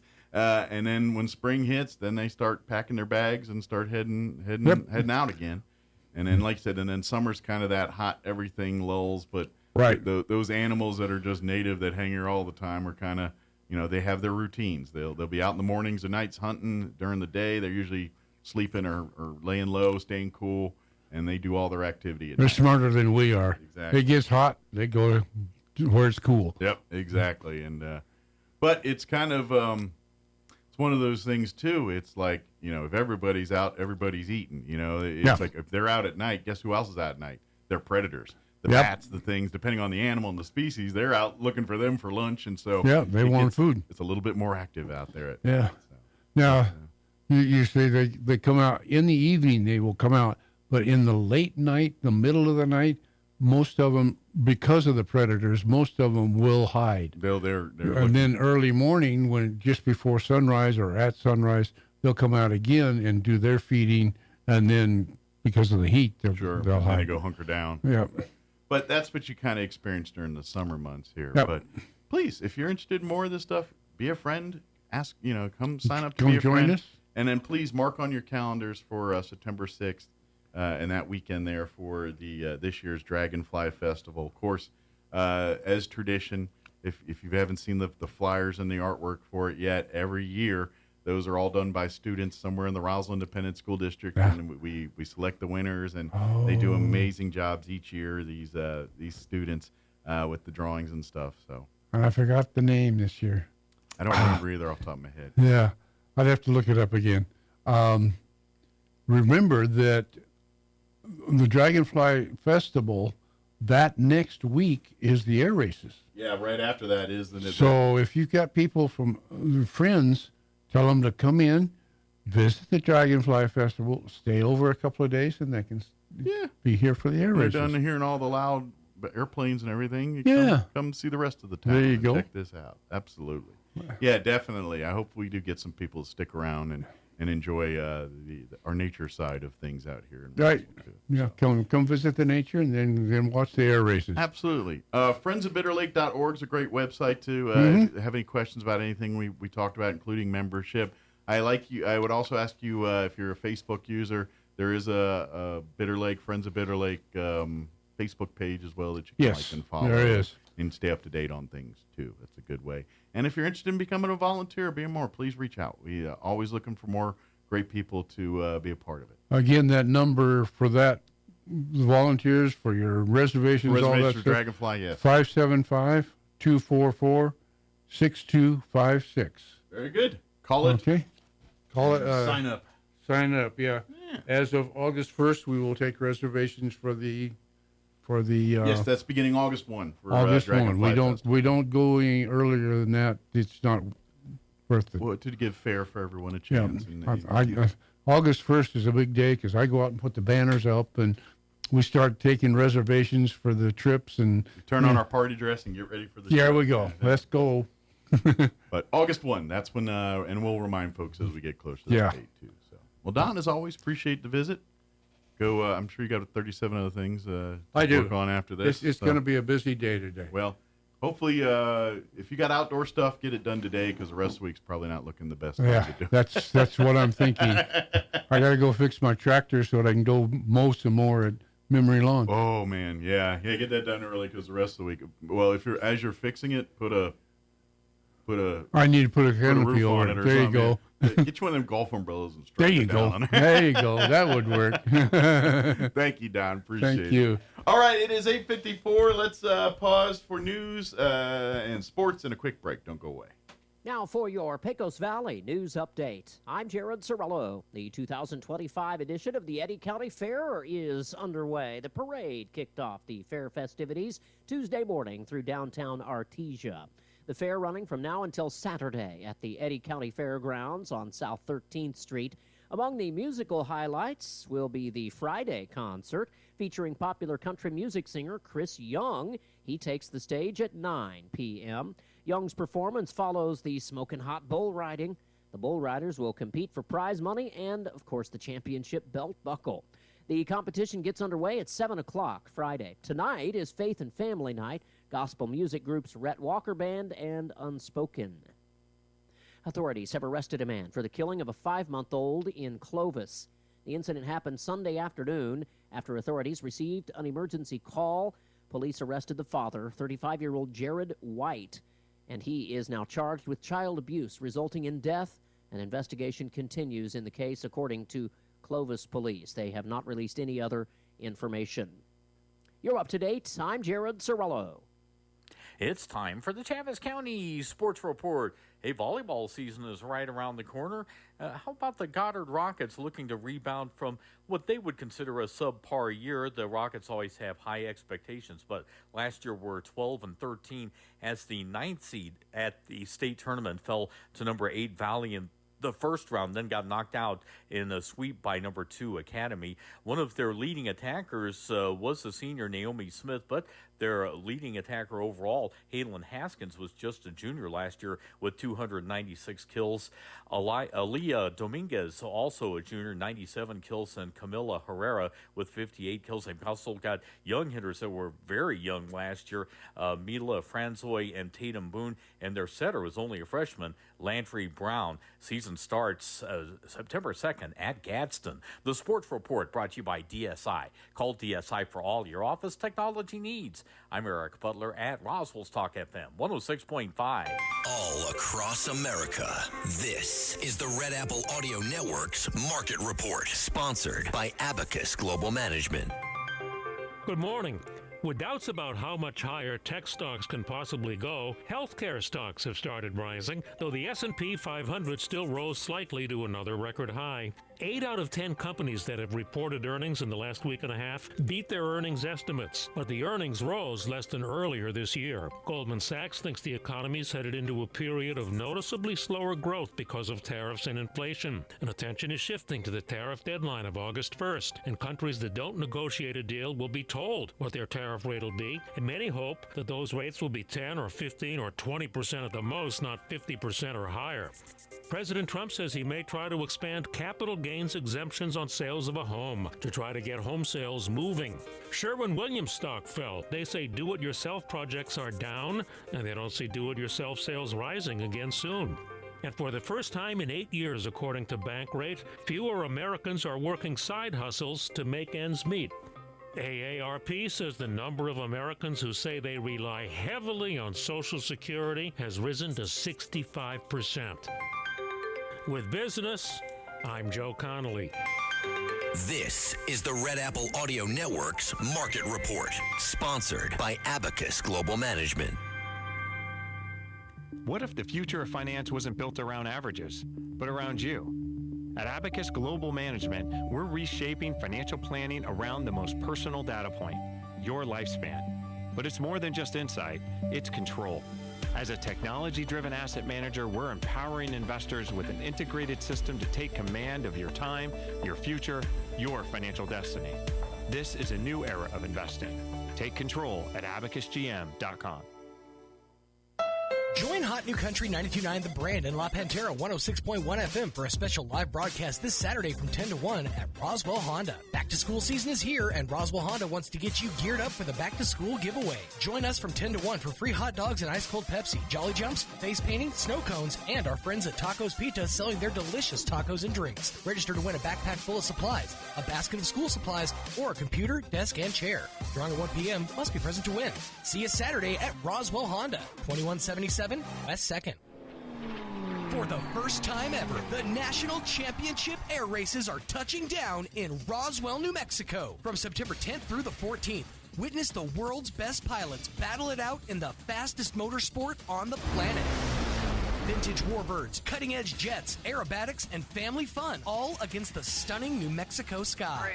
3, 2, 1. Get your tickets now at airrace.org. Don't miss this high-octane spectacle. Your home for Kim Commando in Roswell. 106.5 Roswell's Talk FM, KEND, Roswell, New Mexico.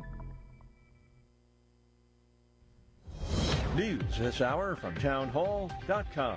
I'm Rich Thomason. This is sentencing day for Brian Kohberger, with a judge expected to order him to serve 4 life sentences without parole in the stabbing deaths of 4 University of Idaho students almost 3 years ago. Kohberger reached a plea deal that took the death penalty off the table. Wall Street made a strong start this morning following word of a big U.S. trade deal with Japan. It is, in the words of President Trump, a great deal, and Mr. Trump says it's not the last word. We concluded the one deal, Doug, and now we're going to conclude another one because they're forming a joint venture with us in Alaska, as you know, for the LNG. So I said we'll all do that together with Chris. Is Chris here? I don't know. Chris, right?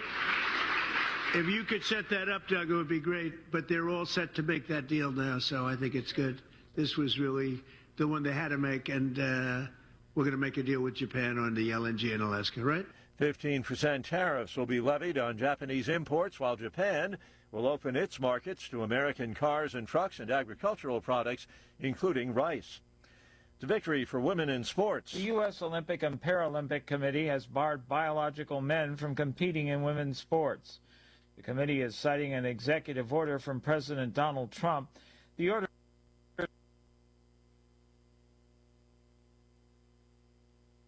Texas lawmakers meeting for the first time, addressing the deadly July 4th flooding that killed at least 135 people in the Texas Hill Country. Joint committee is expected to review local officials' handling of the flooding, as well as flood warning systems. State and county emergency response officials are scheduled to testify. Home sales slipped last month. Mortgage rates are high. Prices have hit unprecedented levels. Wall Street, the Dow up 196. More on these stories, townhall.com. Everybody wants cheap airfare, but where do you find it? You call low-cost airlines. Their prices are direct from the airlines, and they're so low you can't find these fares published anywhere. They specialize in cheap flights, discount hotel rooms, cheap car rental rates, and great package deals anywhere around the world. Wherever you want to go, they can help you get there cheaply and with a best price guarantee. If you want the lowest prices on your airline tickets or other travel services, call now. That's right, call. That's the only way to get these rates. Experts are standing by 24/7 to get you the cheapest airfare and hotel rates available. So don't wait. Call right now for the lowest travel prices anywhere and for great last-minute travel deals, too.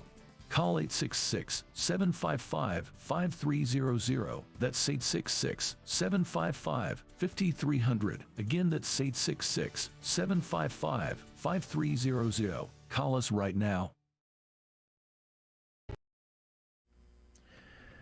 The Trump administration announcing that it will once again withdraw from the UN's cultural agency, UNESCO. The decision to pull U.S. funding as well as participation from UNESCO comes 2 years after the Biden administration rejoined the agency following a 5-year absence that began during President Trump's first term in the White House. The White House says that it believes U.S. involvement in UNESCO is not in America's national interest. That's accusing the agency of promoting anti-Semitic speech. The U.S. Olympic and Paralympic Committee has barred transgender women from competing in women's sports. The committee is citing an executive order from President Trump. The order, signed back in February, threatens to cut funding for organizations allowing transgender athletes in women's sports. The policy is listed under the U.S. OPC Athlete Safety Policy. News and analysis, townhall.com. The State Department spokesman says that President Trump's special Middle East envoy, Steve Witkoff, is planning to head to the Middle East as the U.S. tries yet again to solidify a ceasefire deal between Israel and Hamas. The department spokesperson Tammy Bruce telling reporters that Witkoff is going to the region with a strong hope that the U.S. can deliver another ceasefire deal, as well as a new humanitarian corridor for aid distribution. 3 U.S. officials say that Witkoff is also traveling to Europe this week to discuss Gaza and other issues, but they offer no details on the stops in the Middle East. Lawmakers in Texas meeting for the first time to address the deadly flooding on July 4th left at least 135 people dead. A joint committee expected to review local officials' handling of the flooding as well as flood warning systems. More on these stories, townhall.com.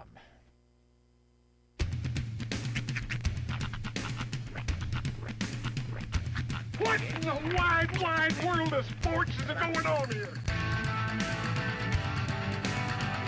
I promise you, whatever scum did this, not one man on this force will rest for 1 minute until he's behind bars. Now let's grab a bite to eat. Yeah, come on. I feel the hot wind on my shoulder and the touch of a world that is older. I hit the switch and check the number. I leave it on and then I slumber. I hear the rhythm ringing through it. Flamenco guitar and cumbia music. I hear the talking of the DJ. The travel listen, what does he say? I'm on a Mexican radio. I'm on a Mexican radio. Broadcasting live from high atop the J.P. White Building in downtown Roswell, New Mexico. It's Mornings with Mike Winters on 106.5 Roswell's Talk FM. Is that what I sound like when I talk? Now, here's your host, Mike Winters. And good morning. It is 6 minutes after 9 o'clock. Welcome to hour number 3. Tres Inviernos of Mornings with Mike Winters, right here on 106.5 Roswell's Talk FM. Happy Wednesday, everybody. Ah, yes, the halfwayest of days to you and to yours. Right smack dab in the middle of the week. Yeah. It's Wrestling Wednesday. Tis Wrestling Wednesday, yes, sir. So. One thing people probably didn't know about the late, great Prince of Darkness himself, one Ozzy Osbourne. He was actually a WWE Hall of Famer. It doesn't surprise me. Yeah. Turns out if you hit any level of notoriety and you're even seen in a crowd shot at a WWE show, they'll probably put you in the Hall of Fame. Yeah, well, and he fits the vibe. Yeah. You know, he's kind of a, everyman type, and, and I'm going to take a stab. There's a lot of wrestling fans that are also Ozzy fans. Mm-hmm. So that makes sense. The Venn diagram is basically just a circle. Yes. Yeah, they do tend to come together. Yeah. But Ozzy's got like multiple levels of fans. Like there's the rockers, the Black Sabbath, the music guys. Mm-hmm. But because he was basically a reality star in the 90s. Right. He's got a whole set early of fans 2000s. that are a fan of that. Uh-huh. And then for the last 20 years, he's been pretty much, a television star more than a music star. Television star, but also doing his touring thing. Yeah. But yeah, basically the last 20 years, he's basically made a living off of being the guy that mumbles. Yeah. The rock star that mumbles. But between and his son, they had like 17 different shows. Yeah, that's true. They got like a conspiracy theory one. They got the traveling one. All those people who were able to snag pictures of him and Jack coming through Roswell. Those pictures a lot more poignant today. I've seen a lot of people making New Mexico Ozzy references over obviously because he passed here in the last 24 hours. Right. Obviously, his time in Alamogordo, where he's for folks that don't know, he's actually a member of their Chamber of Commerce in Alamogordo. I read a thing that said he wrote the song "Mama, I'm Coming Home" in Santa Fe. Well, I've also heard that for another one of his songs. Yeah, it might have been. That might have been the other song. I might have just been putting "Mama." It was Coming Home. what song today? I can't remember which one it was. Let me. Was it "Crazy Train"? No, let me see. What Ozzy song written? But it was a meme I saw, so I don't know the validity of it. By Taylor Swift. No. Yeah, it was a meme I saw. I thought it was like, me. Hi. I thought they said "Crazy problem. Train." It's me. Don't quote me on that. Songs about Santa Fe. Yeah, I don't. It's probably none of the above. It's a meme, so I don't trust it. Well, yeah, I did see it was a meme, but Yeah. Sometimes. But I feel like the meme. No, okay. It says, well, this says the song "Mama, I'm Coming Home" was written by Ozzy Osbourne, Zakk Wylde, Lenny Kilmister, and John Purdell. It was released on the sixth studio album No More Tears. While Ozzy has spent time in various locations, there's no documented evidence of him writing songs specifically in Santa Fe. There you go. Yeah. Yeah. Now you know. Now I just remembered where I saw it, so I'm going to go look at this person's. That's the problem with social media is if you scroll too high up and you hit the refresh, you're never going to see half the stuff again. Yeah. It's just fleeting. It just pops up in your feed and then it's gone forever. Well, he shared a bunch of stuff, and now I can't find it. So let me keep digging. Maybe scrolling faster. This is awful for radio. But this portion of the program brought to you by Doom Scrolling. Yes, Doom Scrolling. No More Tears. When there's nothing but, that's what it was, No More That's Tears. the one they come. When there's nothing better to do on the toilet. Doom Scrolling. Yeah, I was going through Greg's, because Greg is the one I saw. That's it, yeah. So I was thumbing through, and No More Tears. I know it was a song that was kind of a hit. So for those who are keeping score, we have a full day of activity at the Chavez and Eddy County Fairs. Sweet. Starting right now, actually, at 9 a.m., the Eddy County Fair is getting underway with their Prospect Yearling class. Then at 2 o'clock this afternoon, we've got the Chavez County Fair Poultry Showmanship. I guess, really showing off how your cock walks. Chicken song and dance. That's right. The 2-year-old Futurity class is at the Eddy County Fair at 2 o'clock this afternoon. Then at 5 o'clock, Eddy County Fair's got the Swine Show, and the Chavez County Fair at 5:30 has the Dairy Heifer Show. So, Chickens, pigs, and cows. that's Oh right. my! And Futurity, which I think might be a horse. All those waiting for you, by the way. Videos at ksvptv.com. Futurity. What is Futurity? The tremendous shadows that future. No, that's. It just says the future time. Oh. Futurity in livestock. Yeah, I don't know. I'm trying to take a stab, and I have no earthly idea. In the context of livestock, futurity is often a competition or program, often breed-specific, designed to showcase and promote the development of young animals, particularly those nominated as calves or foals. So basically, it's like the best of the rookie class. Okay. I didn't know if it was something like they drink milk and say, this one got into the onion patch.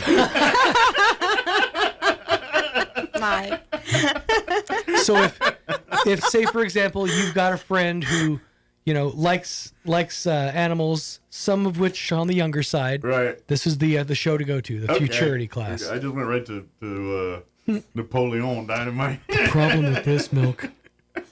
This one got into the onion patch. That was a good movie. That's all I could think of. Do the chickens have large talons?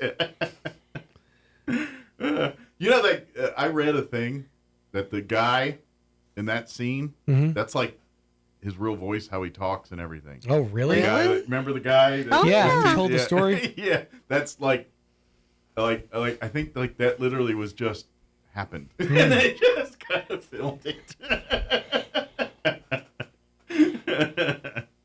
That's what I read, but again, I read it on the internet, so you know. Quesadilla cracks the egg into it. Oh, get your ham.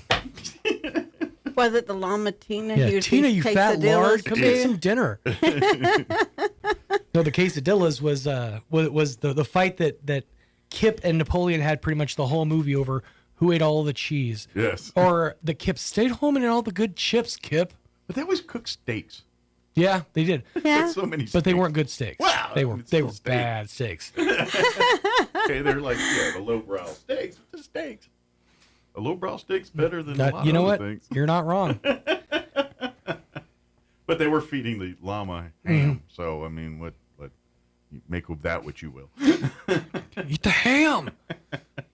Although, one of the parts I love the most of that movie is the fact that they spotlighted the Zuba pants. Yeah. With Zubaz. With the karate guy. The karate instructor.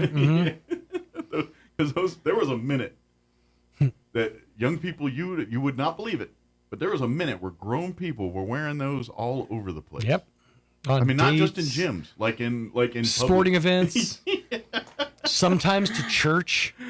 I remember they were a popular thing. Were you one of them? No. I was the anti. You have to be a certain height to pull off parachute pants. Otherwise, it just looks like you're wearing regular pants, like regular sized pants, but short. And I grew up as a child as being the bougie anti thing. Like, everyone's weren't into Michael Jackson. Not I. Mike was a hypercolor. No, you'll never catch me in the red jackets. And I'd wear all the, like, to be honest, there was a period in high school that I just wore pretty much my dad's old Air Force stuff. Nice. Like his bomber jackets, his fatigue jacket, and his bomber jacket. He worked in a medical clerk. Oh. He had no bomber jacket. Yeah, he had fatigues. I just thought you just, it's like the gift shop at the barracks. You can go and get your bomber jacket. Yeah, my dad never saw a flight line. He was what we call in the Air Force a nonner. He worked on the medical records clerk at the hospital. That's how I met my mom. Our call is here. This is how I met your mother. Yeah. All right, my guest is calling, so let's do this. Let's pause for a quick commercial break, and then on the other side here, we will chit-chat about old Lincoln days. Don't go away. You're listening to Mornings with Mike Winters. We'll be back here in 3.5 minutes. I'm meteorologist Steve Hamilton with your Pecos Valley weather. High pressure in the southern plains expanding into our areas, so we won't have as much rainfall over the next few days. Sunshine today, still a slight chance of an afternoon thunderstorm. Looks like low 90s on the high. Few clouds overnight, down to about 70, and then we're in the mid-90s on Thursday, upper 90s on Friday, and sunny. It looks like we'll stay sunny and hot through the weekend. That's your latest forecast. I'm meteorologist Steve Hamilton. Saddle up for a celebration of the bounty of Lee County during the 89th Annual Lee County Fair and PRCA Rodeo, August 1st through the 9th at the Lee County Fairgrounds in Lovington. With nonstop fun for the whole family, including an arts and crafts showcase, the carnival, concerts, Extreme Bulls event, and PRCA rodeos, the Pioneer Iron Chef contest, as well as the livestock shows, mutton bustin', fiddlers contest, and junior livestock sale, the Yucca building exhibits, plus 4-H and open youth, the flower show, farm and garden, creative arts, the special rodeo, commercial vendors, and of course, the best fair food around. The concert series begins Friday, August 1st with the Hispanic Heritage Celebration and continues nightly Tuesday, August 5th through Saturday, August 9th. Visit LeeCountyFair.net for more exciting news and updates. The 89th Annual Lee County Fair and PRCA Rodeo, August 1st through the 9th at the Lee County Fairgrounds in Lovington. Come celebrate the bounty of Lee County. We'll see you at the fair. Did you know almost 75% of the time we're replacing a roof, something totally weird or unexpected or bizarre happens?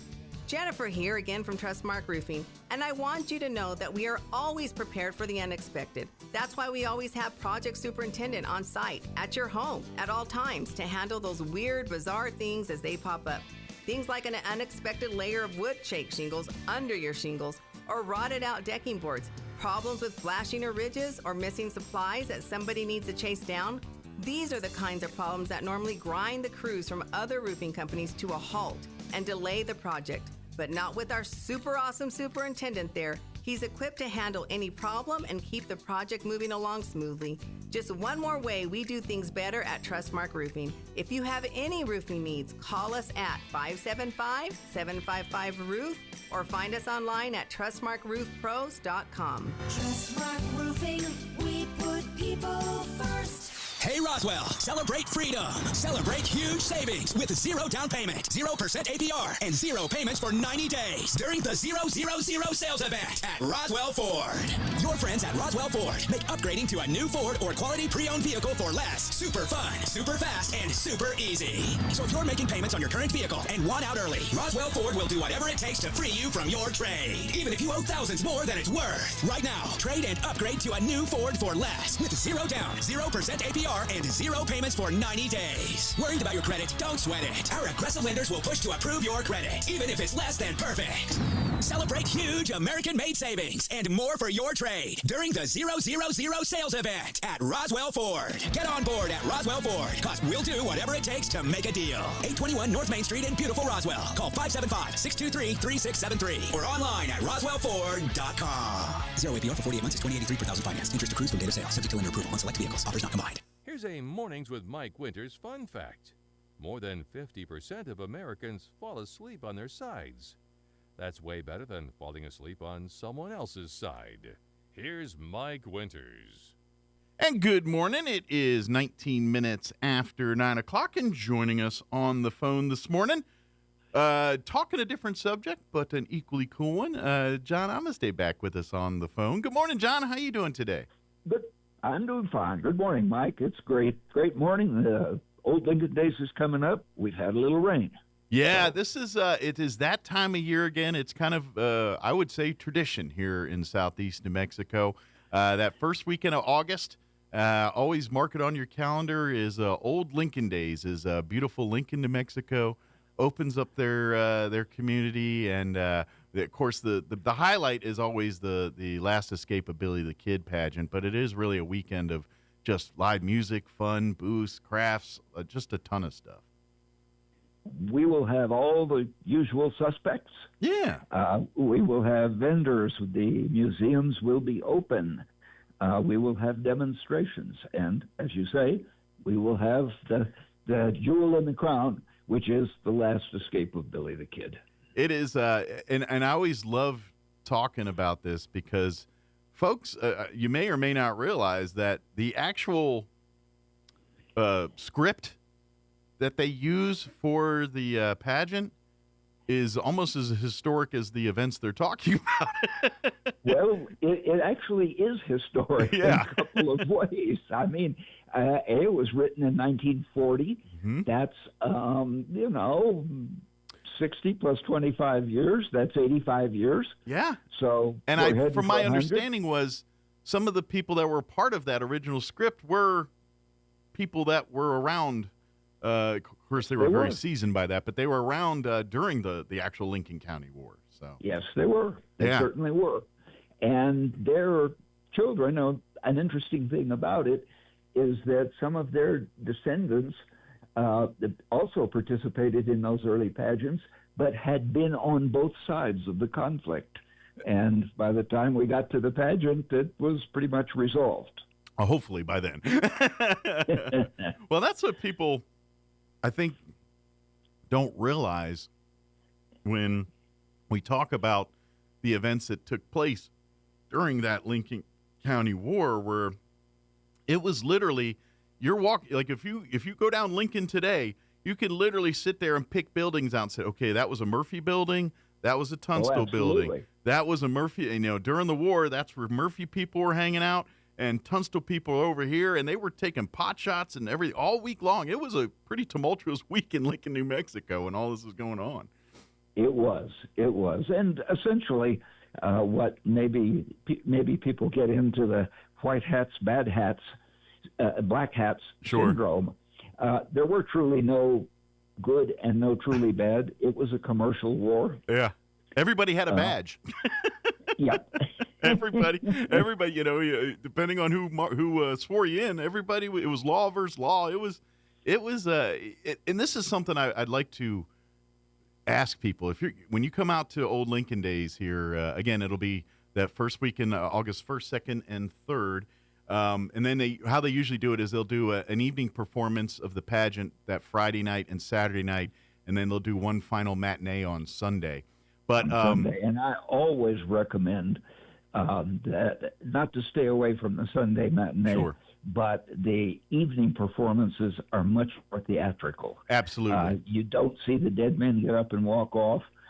You do see the horses coming out of the darkness across the space there. You see the muzzle flashes from the guns. Mm-hmm.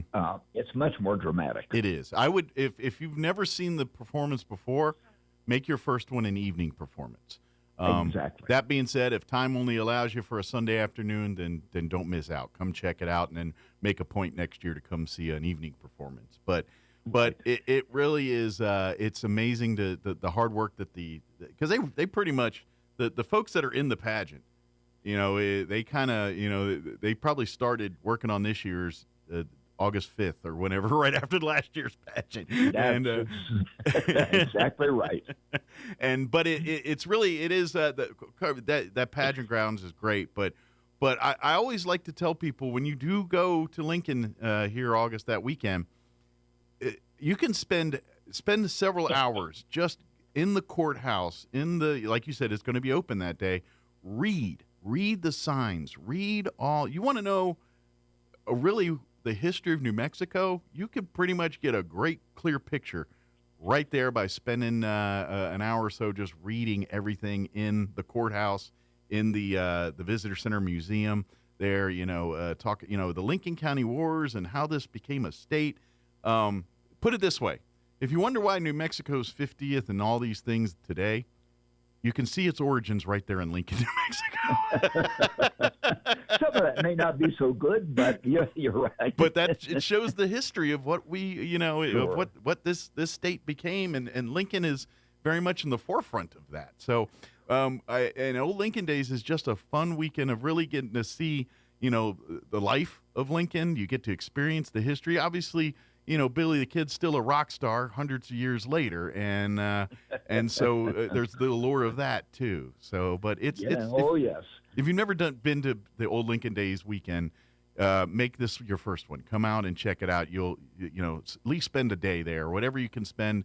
Try to spend some time in there. It's just like you said. The locals really come out with the like the kids. They can do the chuck wagon stuff. There's arts and crafts. There's of course a bevy of shopping opportunities if you love to shop for especially Old West stuff. There's so much of that out there. Food's great. You put it this way: if you've got your like if you have a roasted corn fix, they got you covered in Old Lincoln there when you're there. That's one of the favorite things I love hitting. A number of other things. Yeah, they do. That's just one thing I always like to try to hit for some reason. I don't know why, but it's one of my jams. But it is a lot of fun. John, kind of explain, and then the part two I love about it is the people, the volunteer side. These folks are, they live this history all the time. And so they're really knowledgeable about it, and they really, it's part of their lifestyle. Yeah, well, let's go back and talk about the pageant, the Sure. Old Lincoln Days itself being historical. It represents history, but it is historic. The first one was 1940.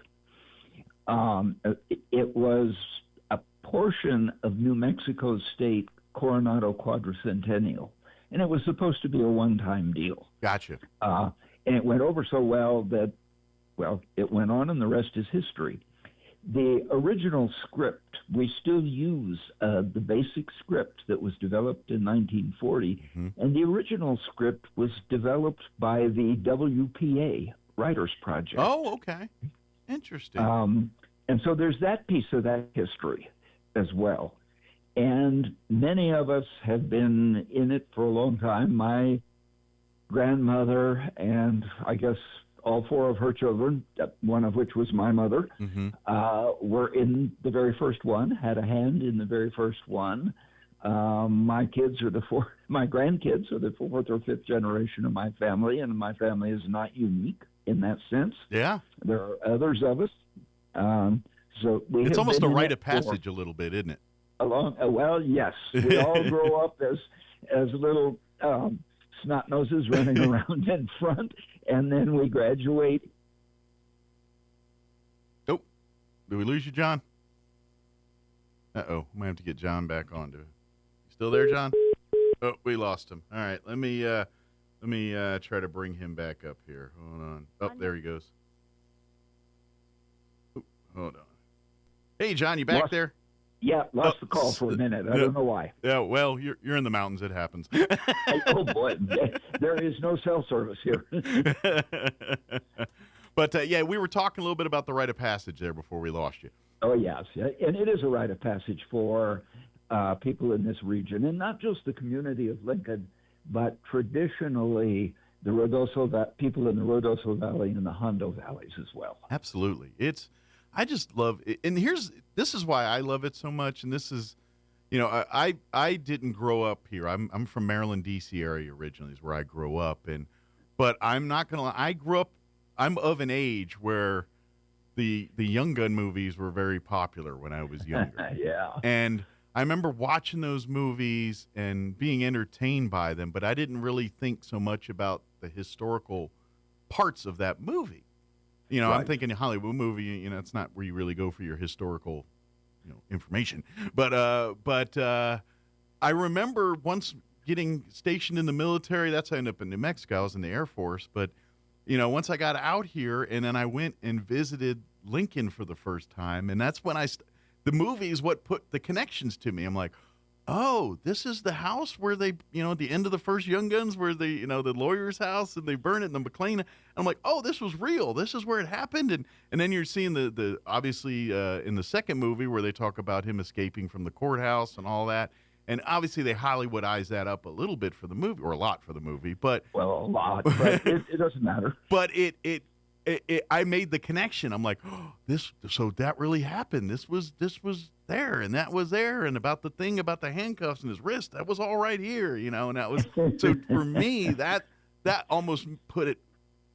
That's what, because I came from watching it, knowing about it from a place that I didn't put much stock into it, and then to see firsthand, I actually got more respect for the movie. I was like, yes,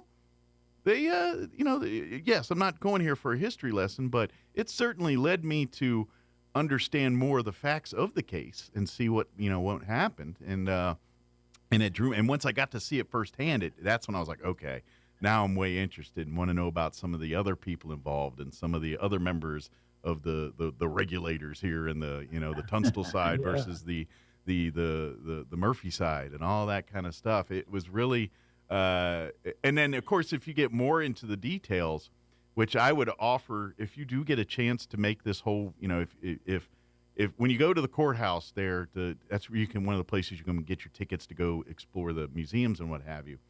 They're going to offer you an opportunity to also add the Fort Stanton package.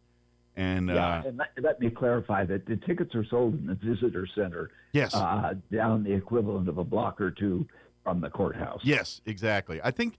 Can you still buy them at the courthouse? I know you used to be able to. Oh, no, you can't. Okay. They're only available at the business. Okay. At the visitors They center. used back in the day. They used to here, but now you just go down to the visitor center. Correct. But I highly recommend you take that too, because that's just as much of the history. I mean, yeah, it covers a lot more history for World War I and everything on. But if you look at the Lincoln County, where Murphy, prior to his days being Murphy, he was stationed at Fort Stanton, and he was basically the quartermaster guy, and the meat and all that. So it all ties into the early history of all what we're talking yes, about. It does. And so I highly recommend, if you're a history buff, make sure if you do purchase tickets at the visitor center for the courthouse, go ahead and make some time to head on to Fort Stanton and check that out too. It'll be well worth your visit, I promise. So. It will be. It's a great weekend. Absolutely. For anybody who wants to see something that is not tombstone. Yeah. Well, and that's what it's such. Yeah, because to me, like I'm minus the paved road, I feel like what you're looking at in a lot of Lincoln is not a whole lot different than it was in during the Lincoln County War. I mean, yeah, there's a few more modern buildings here and there, but by and part, if I think Billy Kid walked down the street, he would recognize it. You know what I mean? The house I live in was here then. Okay, gotcha. I imagine that limits on what you can do to it, huh? Since it's historical. No, there are some limits. But it was here, and pretty much the only exterior difference is that, like a lot of buildings, it went from a flat roof to a gabled roof. Sure. And that's just probably to save you a lot of money down the road. Well, actually, they were flat roofs way back then because they really didn't have lumber. Yeah, exactly. And so when there were sawmills, then, and not that many years later, a lot of the old flat roof buildings became gabled roofs. Yeah. Well, we all, as a flat roof owner, you know how that works. There can be nightmares with those. But that's what I love about Lincoln is it really is yes, I mean, it is still a town in 2025, but you could easily go back in time there, and it really I figure you throw some dirt over the road and Nick could probably film a Young Guns movie in there. Oh, I think you should. Yeah. I think you could, and get your right camera angle so you don't see utility poles. Yes. Yeah, exactly. Get some of the modern, erase those out of there. But, But by the way, very similar. I gotta ask, because, Emilio Estevez and them here, about a year ago announced they're going to make a third of these movies. Do you have any idea what they're going to do that story about? Because I quite frankly don't know how much story they got to tell. Well, I don't either. I'll only say that for Hollywood, Billy the Kid is the gift that keeps on giving. That's true. Well, my guess and is I've heard that they're going to do that it's going to veer off into the territory of Butch Cassidy and the Sundance Kid. Okay, interesting. Where Billy and a friend are going to play a little bit more for laughs. Oh, okay. So this is probably not your historical. A little back and forth among Billy and friends. I don't know that for a fact, so nobody should take that. I'm already kind of set myself saying it's going to be an awful movie, but I want to see it anyway. But this is the part if you want to learn the history and learn and this is just it. That's obviously for anybody that's studied the history of Billy the Kid, it goes in 37 different directions. There's still people that think that he's not buried in Fort Sumter. They think that's something else. Billy the Kid is whatever you want him to be, whatever you want to believe. Absolutely. But me personally, I kind of think we know the story and we got it right. The whole Bushy Bill stuff's been pretty much debunked, I think, based on modern pictures and modern technology based on some of the photos, and they don't sync up very good. But anyway, that's what Old Lincoln Days is all about. You can you can come and learn the history, but I'm going to say there's probably a faction of the Old Lincoln Days that's almost like a Star Trek convention where you've got the Billy Kid is Bushy Bill group, the Billy the Kid is not buried at Fort Sumner, and then you got, oh, no, Billy the Kid was killed by Pat Garrett at Fort Sumner. You know what I mean? You're going to have all factions represented. Absolutely. Yeah, and come learn the history and talk. And to be honest, I think that this is the cool part because I think the most knowledgeable people about everything are folks like yourself, the families, the generations of families that have been living this story, for their ancestors were in Lincoln County when Lincoln County was going through this, and you know what I mean. And so I think I trust that more. I trust those. I mean, yes, there's always going to be a fish story because that's what people do, but I think the people that lived it, that they just know the history better. They just they know the details that some guy that read a book a time or two doesn't. You know what I mean? Absolutely. Yeah. So that being said, let me ask this: if you love, if this is the other part I want to get, if you have folks in your family and you're like, I'm not caring about the history, but I do love live music and stuff. Good news for you is there's live music all weekend long. You guys have concerts and all kinds of stuff going on too. So it's not just live music before every performance, and at other times there are lectures, there are demonstrations, a lot of things to keep people interested and give them something to do. Absolutely. Are they still doing Cowboy Church Sunday morning there? That's usually a tradition. We do Cowboy Church Sunday morning. There's Catholic Mass on Saturday. We do Cowboy Church on Sunday morning. There's a parade right after church at 10 o'clock on Sunday. Yes. So pageant cast, riders from the entire region, old vehicles, quite a nice parade. Oh yeah, it's fun. It's just hometown USA is really what it is. And if you've never experienced Old Lincoln Days in Lincoln, New Mexico, please, make a point to try. Come at least one year. Make this your first one. I promise you. Once you see a performance of the Last Escape of Billy the Kid pageant, and you see just the town kind of light up that weekend, you're gonna really. I'm telling you, you're like, all right, we got to come every year. It's kind of make it a tradition. It really is a lot of fun. There are people from around this region who do come every single year. Every single year, it is so cool, and I always use it. If some people say, "Well, what's a whole weekend there?" Absolutely, and you know what, and if you run out of things to do there, like I said, go to Fort Stanton. Take a 10-mile trip to Capitan and go see Smokey the Bear, and then come back. I mean, you could really see a lot of. That's a beautiful part of the state, and wherever you're at, hanging out in it, you're winning. That's the way I look at it. I just love it. And by the way, August 1st is usually about 100 degrees here in Roswell. I can guarantee you that weekend in Lincoln is not going to be 100 degrees. It will not. We have had a very, very moderate summer. We get rain now. It's green. It's pretty. And for people in Roswell, just go to West 2nd, drive west, and you'll get to Lincoln. Absolutely. Yeah, you can.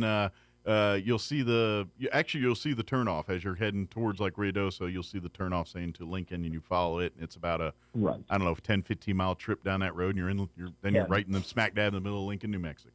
So 10 miles. I know Ruidoso, obviously with flooding and all that, they've had some issues. How's the village of Lincoln been over the last couple months with all this stuff?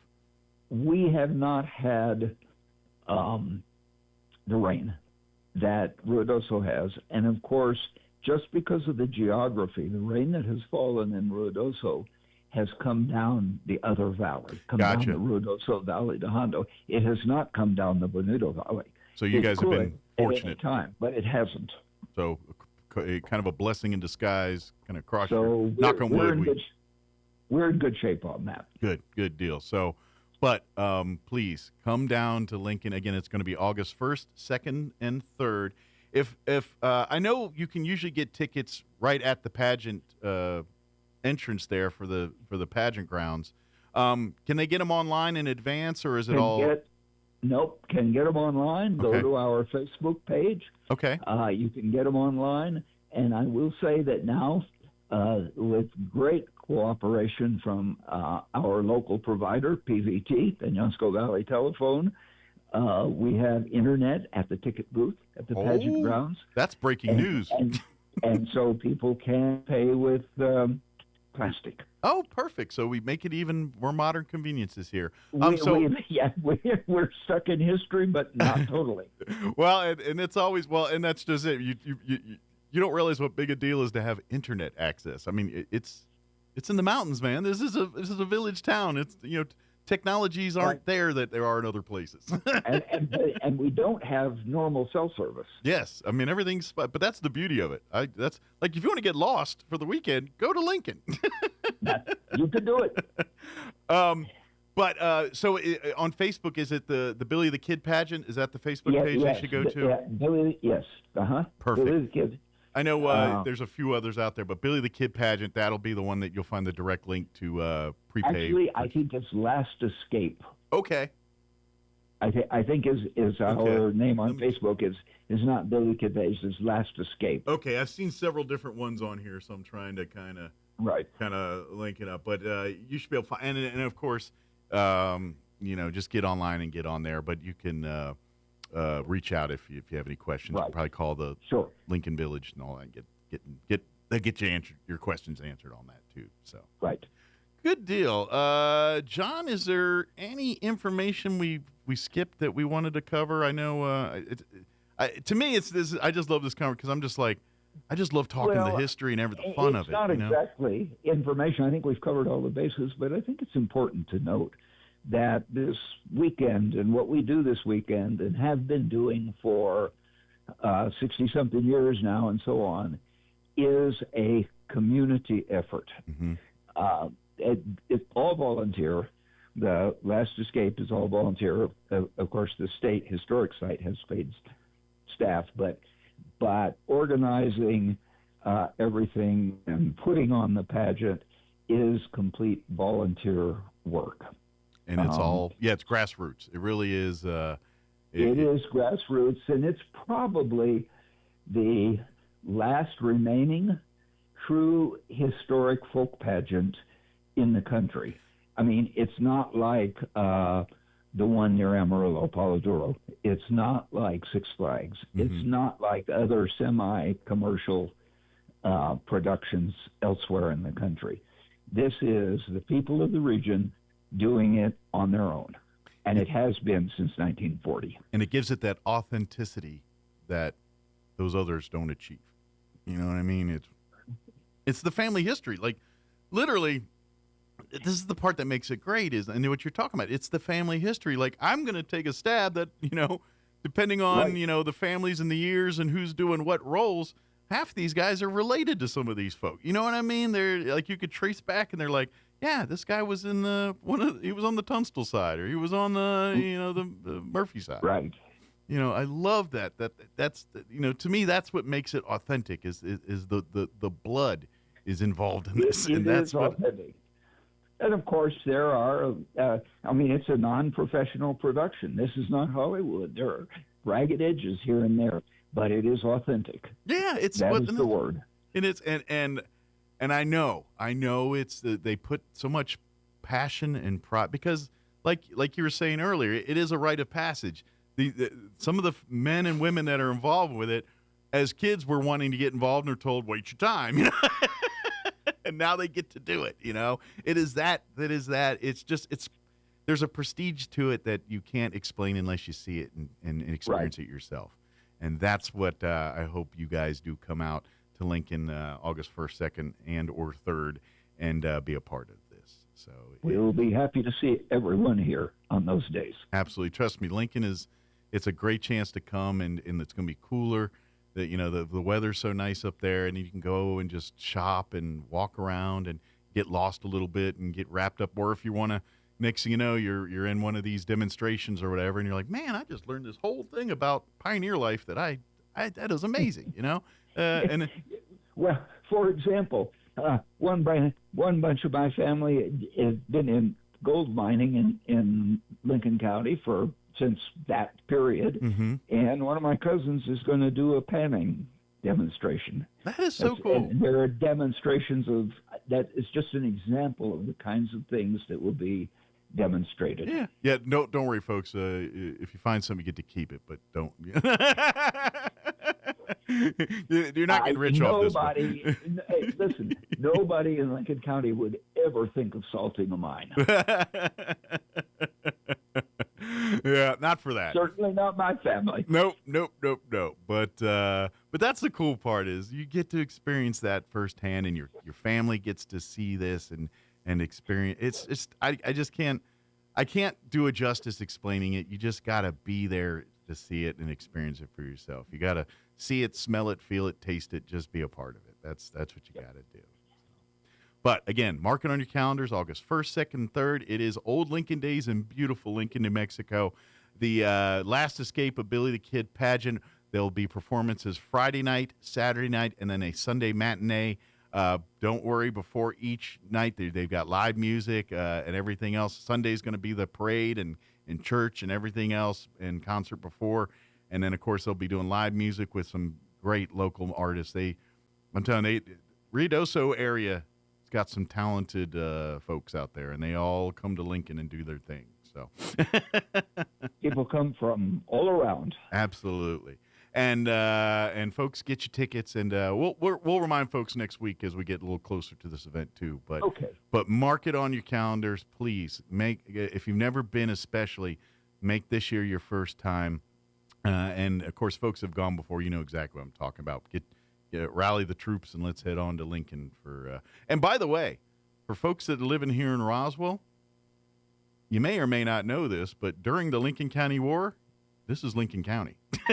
That's the whole southeast quarter of the state was Lincoln County. Yeah, this was all in Lincoln County back then. They broke it up later, but it's you don't realize how big Lincoln County was back then. And And and think about this. I mean, this was stuff going on in Lincoln, New Mexico that was on an internationally known at the time, which is hard. You know what I mean? That's unheard of. Like, you think about it in today's standards, something happens, everybody finds out about it instantaneously. But something that happened in Lincoln, New Mexico during that time, and it was on the front headlines, and you know what I mean? It was in big news. It was the news of the day, and if you understood the way news and information spread back then, it's pretty impressive that it had that big of a footprint. Tombstone is another one that had that same. Obviously, you talked about Tombstone, all that earlier. That was one of those moments where the whole world knew about it. But Billy the Kid and Lincoln County Wars were the same thing, and it was the talk of all the papers in New York and everything else too. It's just, and so to me, that's kind of cool. So, but anyway, come on out to old Lincoln days. We'll look forward to seeing one and all. Absolutely, John. As always, appreciate the visit. I'd tell you to stay cool, but that's not a problem for you. That's more our problem. Not a problem this summer. We have had hot summers, but this hasn't been one of them. Absolutely. But, get your party outfit ready, and we look forward to seeing you here first weekend of August. Okay, Mike. Good to talk to you. All right. Take care. We'll see you, John. You too. All right. Thanks. Bye-bye. All right. That was John Amistey here to talk old Lincoln days with us. Trust me. I know I talk live, but it's pretty cool. It's, as a guy that loves that kind of stuff, it's like living history right in front of you. It's pretty fun for me, and I think your kids will love it and everything else too. All right, it is closing in on 9:50. Let's pause for news, Hannity update, sports, and a quick break before we wrap up the show. Don't go away. Now for your Pecos Valley News Update. I'm Jared Cirillo. The 2025 edition of the Eddy County Fair is underway. The parade kicked off the fair festivities Tuesday morning through downtown Artesia. The fair running from now until Saturday at the Eddy County Fairgrounds on South 13th Street. Among the musical highlights will be the Friday concert featuring popular country music singer Chris Young. He takes the stage at 9 p.m. Young's performance follows the smoking hot bull riding. The bull riders will compete for prize money and, of course, the championship belt buckle. The competition gets underway at 7 o'clock Friday. Tonight is Faith and Family Night, gospel music groups Rhett Walker Band and Unspoken. Authorities have arrested a man for the killing of a 5-month-old in Clovis. The incident happened Sunday afternoon after authorities received an emergency call. Police arrested the father, 35-year-old Jared White, and he is now charged with child abuse resulting in death. An investigation continues in the case, according to Clovis Police. They have not released any other information. You're up to date. I'm Jared Cirillo. Waking up on the right side. This is the Sean Hannity Morning Minute. By the way, Alvin Bragg spent all his time. If you look at his prosecution history, his conviction rate is plunging every year since he took office, and he's hiding the ugly numbers from the public. Only 35% of felony cases ended in convictions last year, down from 37% in 23, down from 40% in 22, 42% in 21. One thing he's happy about is he went after Donald Trump. And if you think this, radical leftism, statism, socialism, it's not working out well out in California either, because now Sean Duffy has said no to this, railway to nowhere. From coast to coast, from sea to shining sea, it's the Sean Hannity Show. Hey, did you hear that Florida just legalized gold and silver? Yep, my new home state, the free state of Florida, has made it legal to use gold and silver as money. Now, Governor DeSantis explained it all by saying, this is our ability to give you the financial freedom to be able to protect yourself against the declining value of the dollar. This is exactly why I partnered with a top precious metals company myself. If you want to learn more about how gold and silver can help protect your money, if you want to inform yourself, do your due diligence, reach out to my partners at Goldco. They're a great company. I'm a customer. They've helped me out tremendously. Check them out on the web, HannityGold.com, or call, no obligation, 855-815-GOLD, Get their free 2025 gold and silver kit. You'll also learn about their unlimited bonus silver offer. That's 855-815-GOLD or HannityGold.com. That's HannityGold.com. It's time for the Chaves County Sports Report. Hey, volleyball season is right around the corner. How about the Goddard Rockets looking to rebound from what they would consider a subpar year? The Rockets always have high expectations, but last year were 12-13 as the 9th seed at the state tournament fell to number 8 Valley in the first round, then got knocked out in a sweep by number 2 Academy. One of their leading attackers was the senior Naomi Smith, but their leading attacker overall, Halen Haskins, was just a junior last year with 296 kills. Aaliyah Dominguez, also a junior, 97 kills, and Camila Herrera with 58 kills. They've also got young hitters that were very young last year, Mila Franzoy and Tatum Boone, and their setter was only a freshman, Landry Brown. Season starts September 2nd at Gadsden. The Sports Report brought to you by DSI. Call DSI for all your office technology needs. I'm Eric Butler at Roswell Talk FM 106.5. I'm meteorologist Steve Hamilton with your Pecos Valley weather. High pressure in the southern plains expanding into our areas, so we won't have as much rainfall over the next few days. Sunshine today, still a slight chance of an afternoon thunderstorm.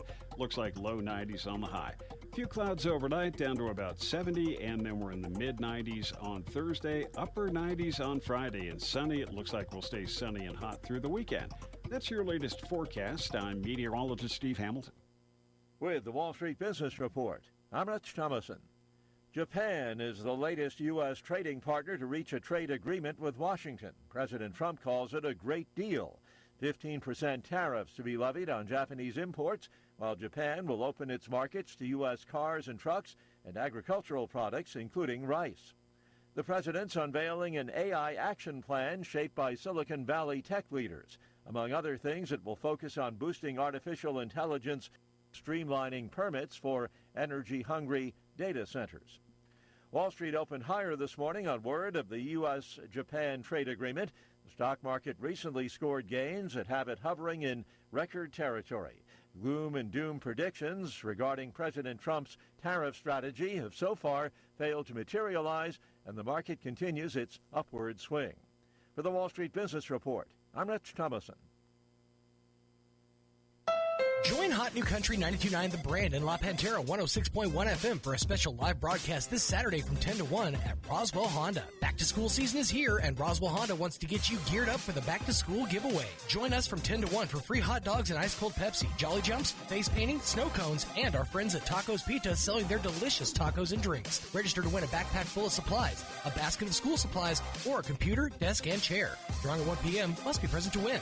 See you Saturday at Roswell Honda, 2177 West 2nd. Some wounds need expert care to heal properly. At Artesia General Hospital's Wound Care and Hyperbaric Medicine Center, we use advanced treatments like hyperbaric oxygen therapy to help chronic wounds heal faster. If you or a loved one has a wound that won't heal, call 575-736-8235 today and take the first step toward recovery. Looking to start, continue, or complete your higher education journey? Join the more than 5,700 current Greyhounds on their journey to student success. Eastern New Mexico University offers the most affordable higher education degree in the Southwest, and New Mexico residents can go to school tuition-free with the New Mexico Opportunity Scholarship. With online or in-person degrees, ENMU is the right choice for you. For more information, visit enmu.edu. ENMU, student success, that's what we're about. My name is Marie Senna. I'm a painter, tattoo artist, illustrator, and medical tattooer. Before I became a business owner, I did not have health insurance. I don't get my health insurance from an employer. I assumed that it was unattainable for me, but it was really easy to find a health insurance plan through BeWell. Now that I have health insurance that is affordable, I feel like I've got some peace of mind that if I need to go to the doctor or the hospital, I'm not going to break my bank. Visit BeWellNM.com to find a plan for you. What's the best that could happen? Here's a Mornings with Mike Winters fun fact. The ball on top of a flagpole is called a truck. Mess with your friends today by pointing at a flagpole and say, hey, check out the truck on top of that flagpole. Here's Mike Winters. And good morning. We are closing in on 9:58, about ready to wrap up today's show. Of course, if you missed any part, You can always go back at your leisure. Log on to ksvptv.com. Click on the Mornings with Mike Winters channel, and you'll find all of our stuff there. We replayed our interview we had with the folks from the Chaves County Detention Center in the 7 o'clock hour. Last hour, we had Don Weld with Friends of Bitter Lake join us talking about Dragonfly Festival coming up September 6th. And then, of course, just a few minutes ago, we had John Amasday join us from Old Lincoln Days talking about their big event coming up August 1st, 2nd, and 3rd in beautiful Lincoln, New Mexico. So check them out, ksvptv.com. Just click on the Mornings with Mike Winters channel, and you'll find all the interviews there. Do want to put an upcoming date on your radar. July 31st is the deadline to get your applications in for the upcoming Leadership Roswell class. The class is a great program. I'm an alum. We've talked about Leadership Roswell multiple times on this show, but they are accepting applications right now for the upcoming class, which will start here in August. But the deadline to sign up is July 31st. If you go to the Roswell Chamber of Commerce's website, Roswell Chamber, or it's Roswell, I always mess it up, and I'm on the dang board. But you just go to the Roswell Chamber's website, and right at the front of the page, you'll find a link there for the application for Leadership Roswell. You can download it. You can go get a printed off copy at the chamber. But you have to fill it out and get it turned back in by close of business on July 31st. I recommend you put some thought. It's not just filling out your name and all that. They ask you questions about opinions about our community. They really want some thought-provoking answers. So please fill it all out. But July 31st, your deadline there. All right, that's going to do it for us. Have an amazing day. You're listening to 106.5 Roswell's Talk FM, KEND, or Roswell, New Mexico. Take care, everybody. Breaking news this hour from townhall.com. I'm John Scott. In Boise, 30-year-old Brian Koberger, who pleaded guilty earlier this month to killing 4 University of Idaho students in 2022, will be sentenced today.